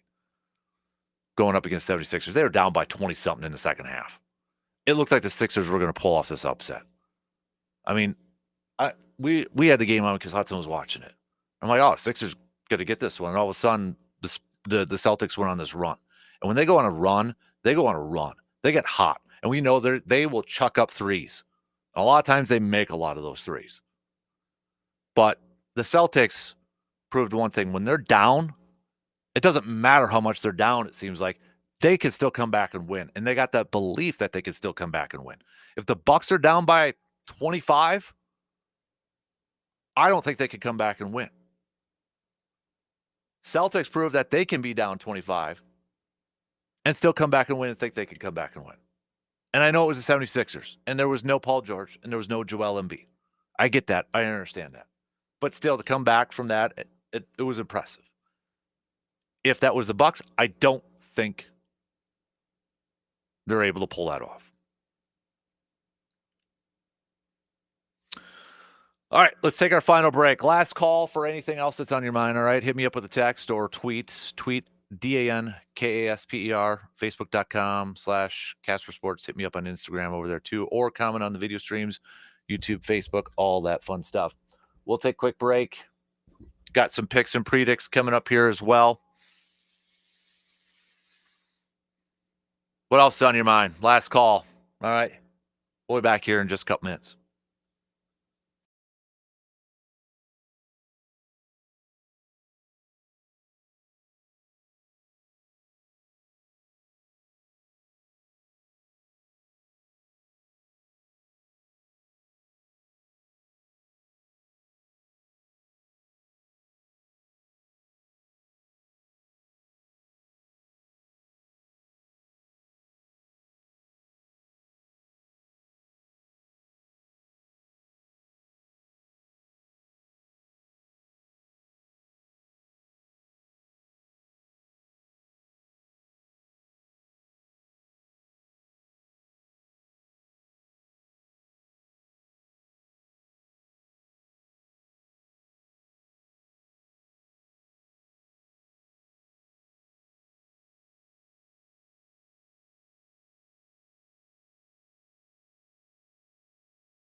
Looking for the best selection of firearms, ammunitions, and accessories? Look no further than Tilden Gun. Whether you are a seasoned hunter, competitive shooter, or just starting out, they've got everything you need. Tilden Gun carries the top brands and a wide variety of firearms to fit every purpose. And if you're not quite sure what you're looking for, their friendly, experienced staff is there to help answer any questions you may have.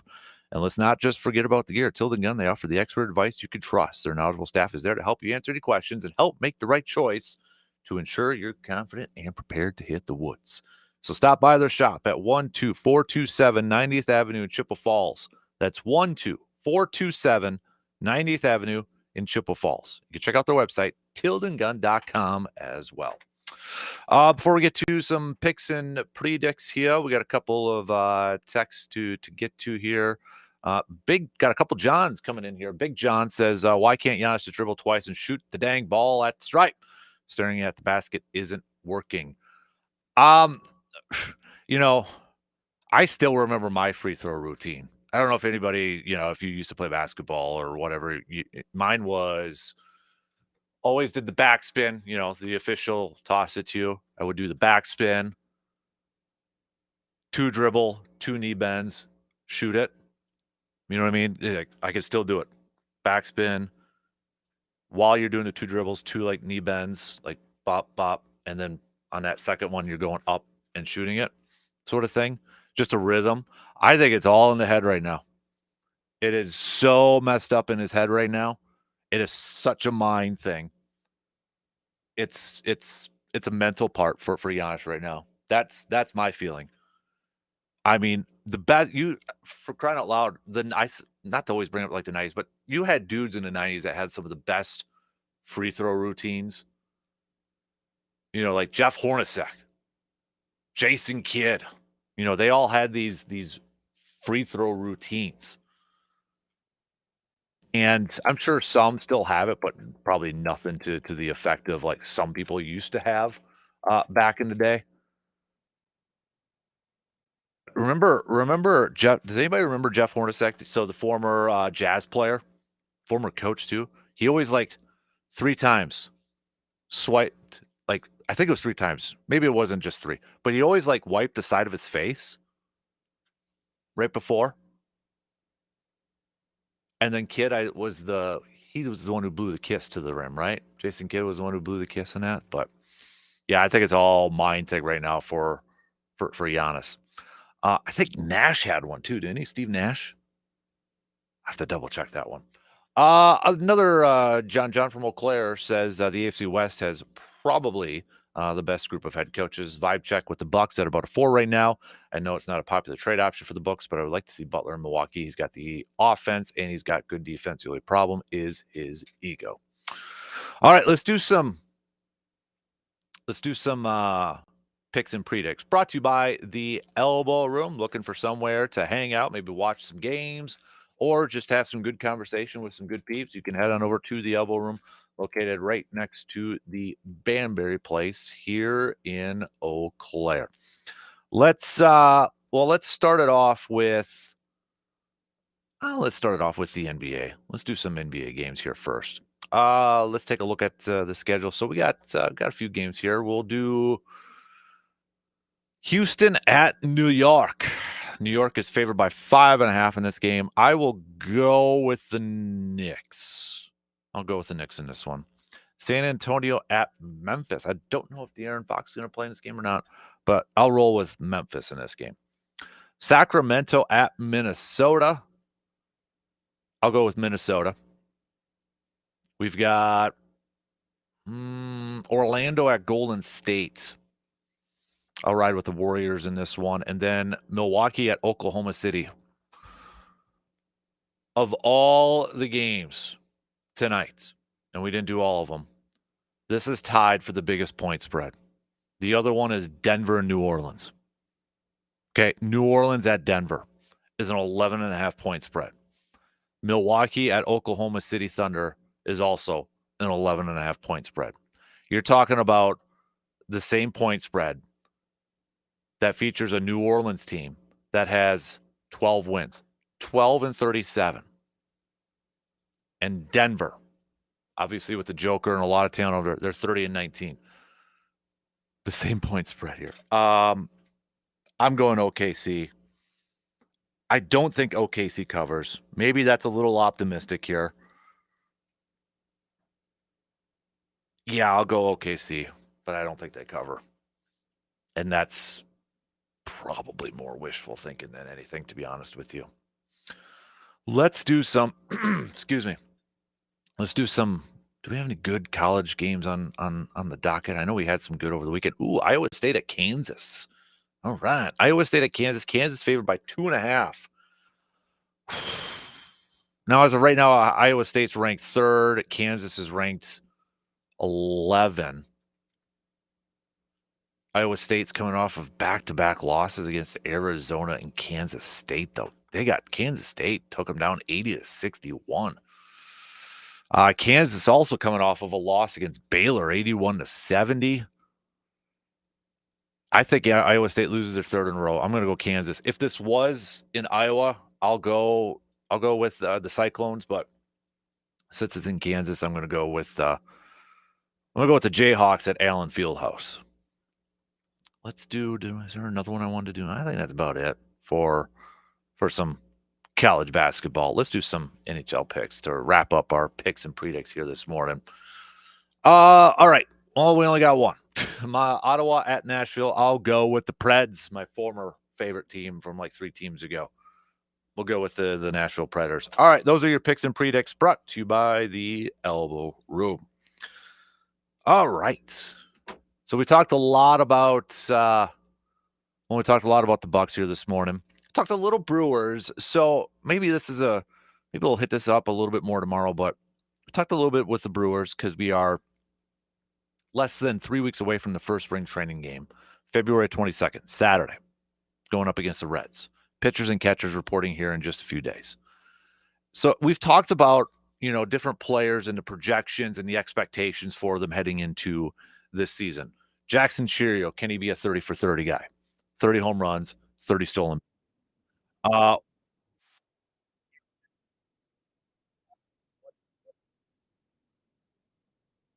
This coming year, can he be that power guy that helps fill in that power void left by Willy Adames? I think the Brewers sure think so because you saw him getting, spots top 3, top 4 in the batting order towards the end of last year. So I look at Garrett Mitchell possibly as a breakout player this year. He's just got to stay healthy. Injuries has been the biggest issue. But the one guy that maybe we should be talking a little bit more about as we get set for spring training and talking a little bit more about could he be a key player for this Brewers team this year is Tobias Myers. I think they've got, knock on wood, barring any injuries, I think they've got their starting 5. Their 5-man rotation. Remember, Robert Gash is going to be out, if not all this year, practically the full season. They were talking about September as soon as he could return. So let's just scratch Robert Gasser off the rotation. Okay. And let's assume Brandon Woodruff is going to get slotted for one of those starting spots. I know it's not a for sure thing yet, but let's assume it. So you got Freddie, you got Brandon Woodruff, you got Aaron Savali back, Nestor Cortez coming over as part of that trade with Devin Williams. DL Hall's in there, but I think you still put Tobias in there. So I think your 5 is Freddie, Woodruff, Savali, Tobias, Cortez. But Tobias, we look at what he did last year, and especially like since June, and just how awesome he was as a pitcher, and how much he kind of lifted this team. And remember, this was a team that was doing a lot of injuries, especially from the pitching department. And this was a guy who went 4-0 in June with a 1.44 ERA, July 2.70 ERA, August 2.67 ERA, September 3-1, 3.03 ERA. I'm really excited to see Tobias Myers to see if he can kind of pick up where he left off or even get better. What does he have in store for us for 2025 from what we saw in 2024? And is he kind of flying a little bit under the radar for the Brewers? I think possibly so. So he's definitely a guy that I'm very curious to kind of watch in spring training. And, in spring training too, I know it's hard to really kind of dissect and analyze pitching performance and such because pitchers, I mean, they use spring training so much to work on new pitches or forms or deliveries and such. So we can't take everything we got to take everything with a grain of salt at times. But Tobias is definitely a player that I'm really, really curious and looking forward to seeing in the early parts of the season coming up in a couple months. Next month. I mean, technically opening days next month already. Not technically, it is. But we'll talk some more baseball and Brewers as we inch a little bit closer, kind of count down and all that fun stuff. We've got obviously, Super Bowl week continuing or beginning this week here too. So we'll get to some more football talk and such. Still kind of quiet on the Packers side. I haven't really heard any rumors surrounding who their new linebackers coach could be. Now, for what's worth, the Packers haven't made anything official with their other position coaches that have been reported out there, which isn't a surprise. They may be waiting to do it all at once and such once they find their new linebackers coach. By the way, Adam Stenavich sounds like he is interviewing with the Texans for their offensive coordinator job. So Bobby Slowick is still out there, I think, too. Texans just fired him a couple weeks ago. But so possibly, if the Packers were to lose Adam Stenavich, they could be looking for a new offensive coordinator, maybe on the outside. Maybe a Slowick is an option because of his familiarity with Matt LaFleur and such. But because I did see who was the Jaguars hired Tim Lukabu. I apologize, I mispronounced. He was the Carolina Panthers outside linebackers coach. But I wonder if he would have been a possibility in Green Bay because he was Jeff Hafley's defensive coordinator for 2 years at Boston College. So I wonder if he was a possibility over there. A possibility, but he elected to go to the Jaguars and follow Anthony Campanelli over there.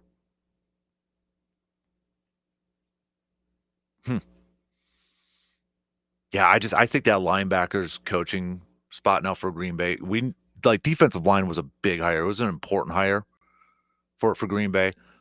The linebacker one too is right up there too in importance because whoever that is, they're going to be in charge of making sure Edgerrin Cooper continues to ascend, continues to develop as a really, really, really good player to continue to get better coming off of a very good rookie year.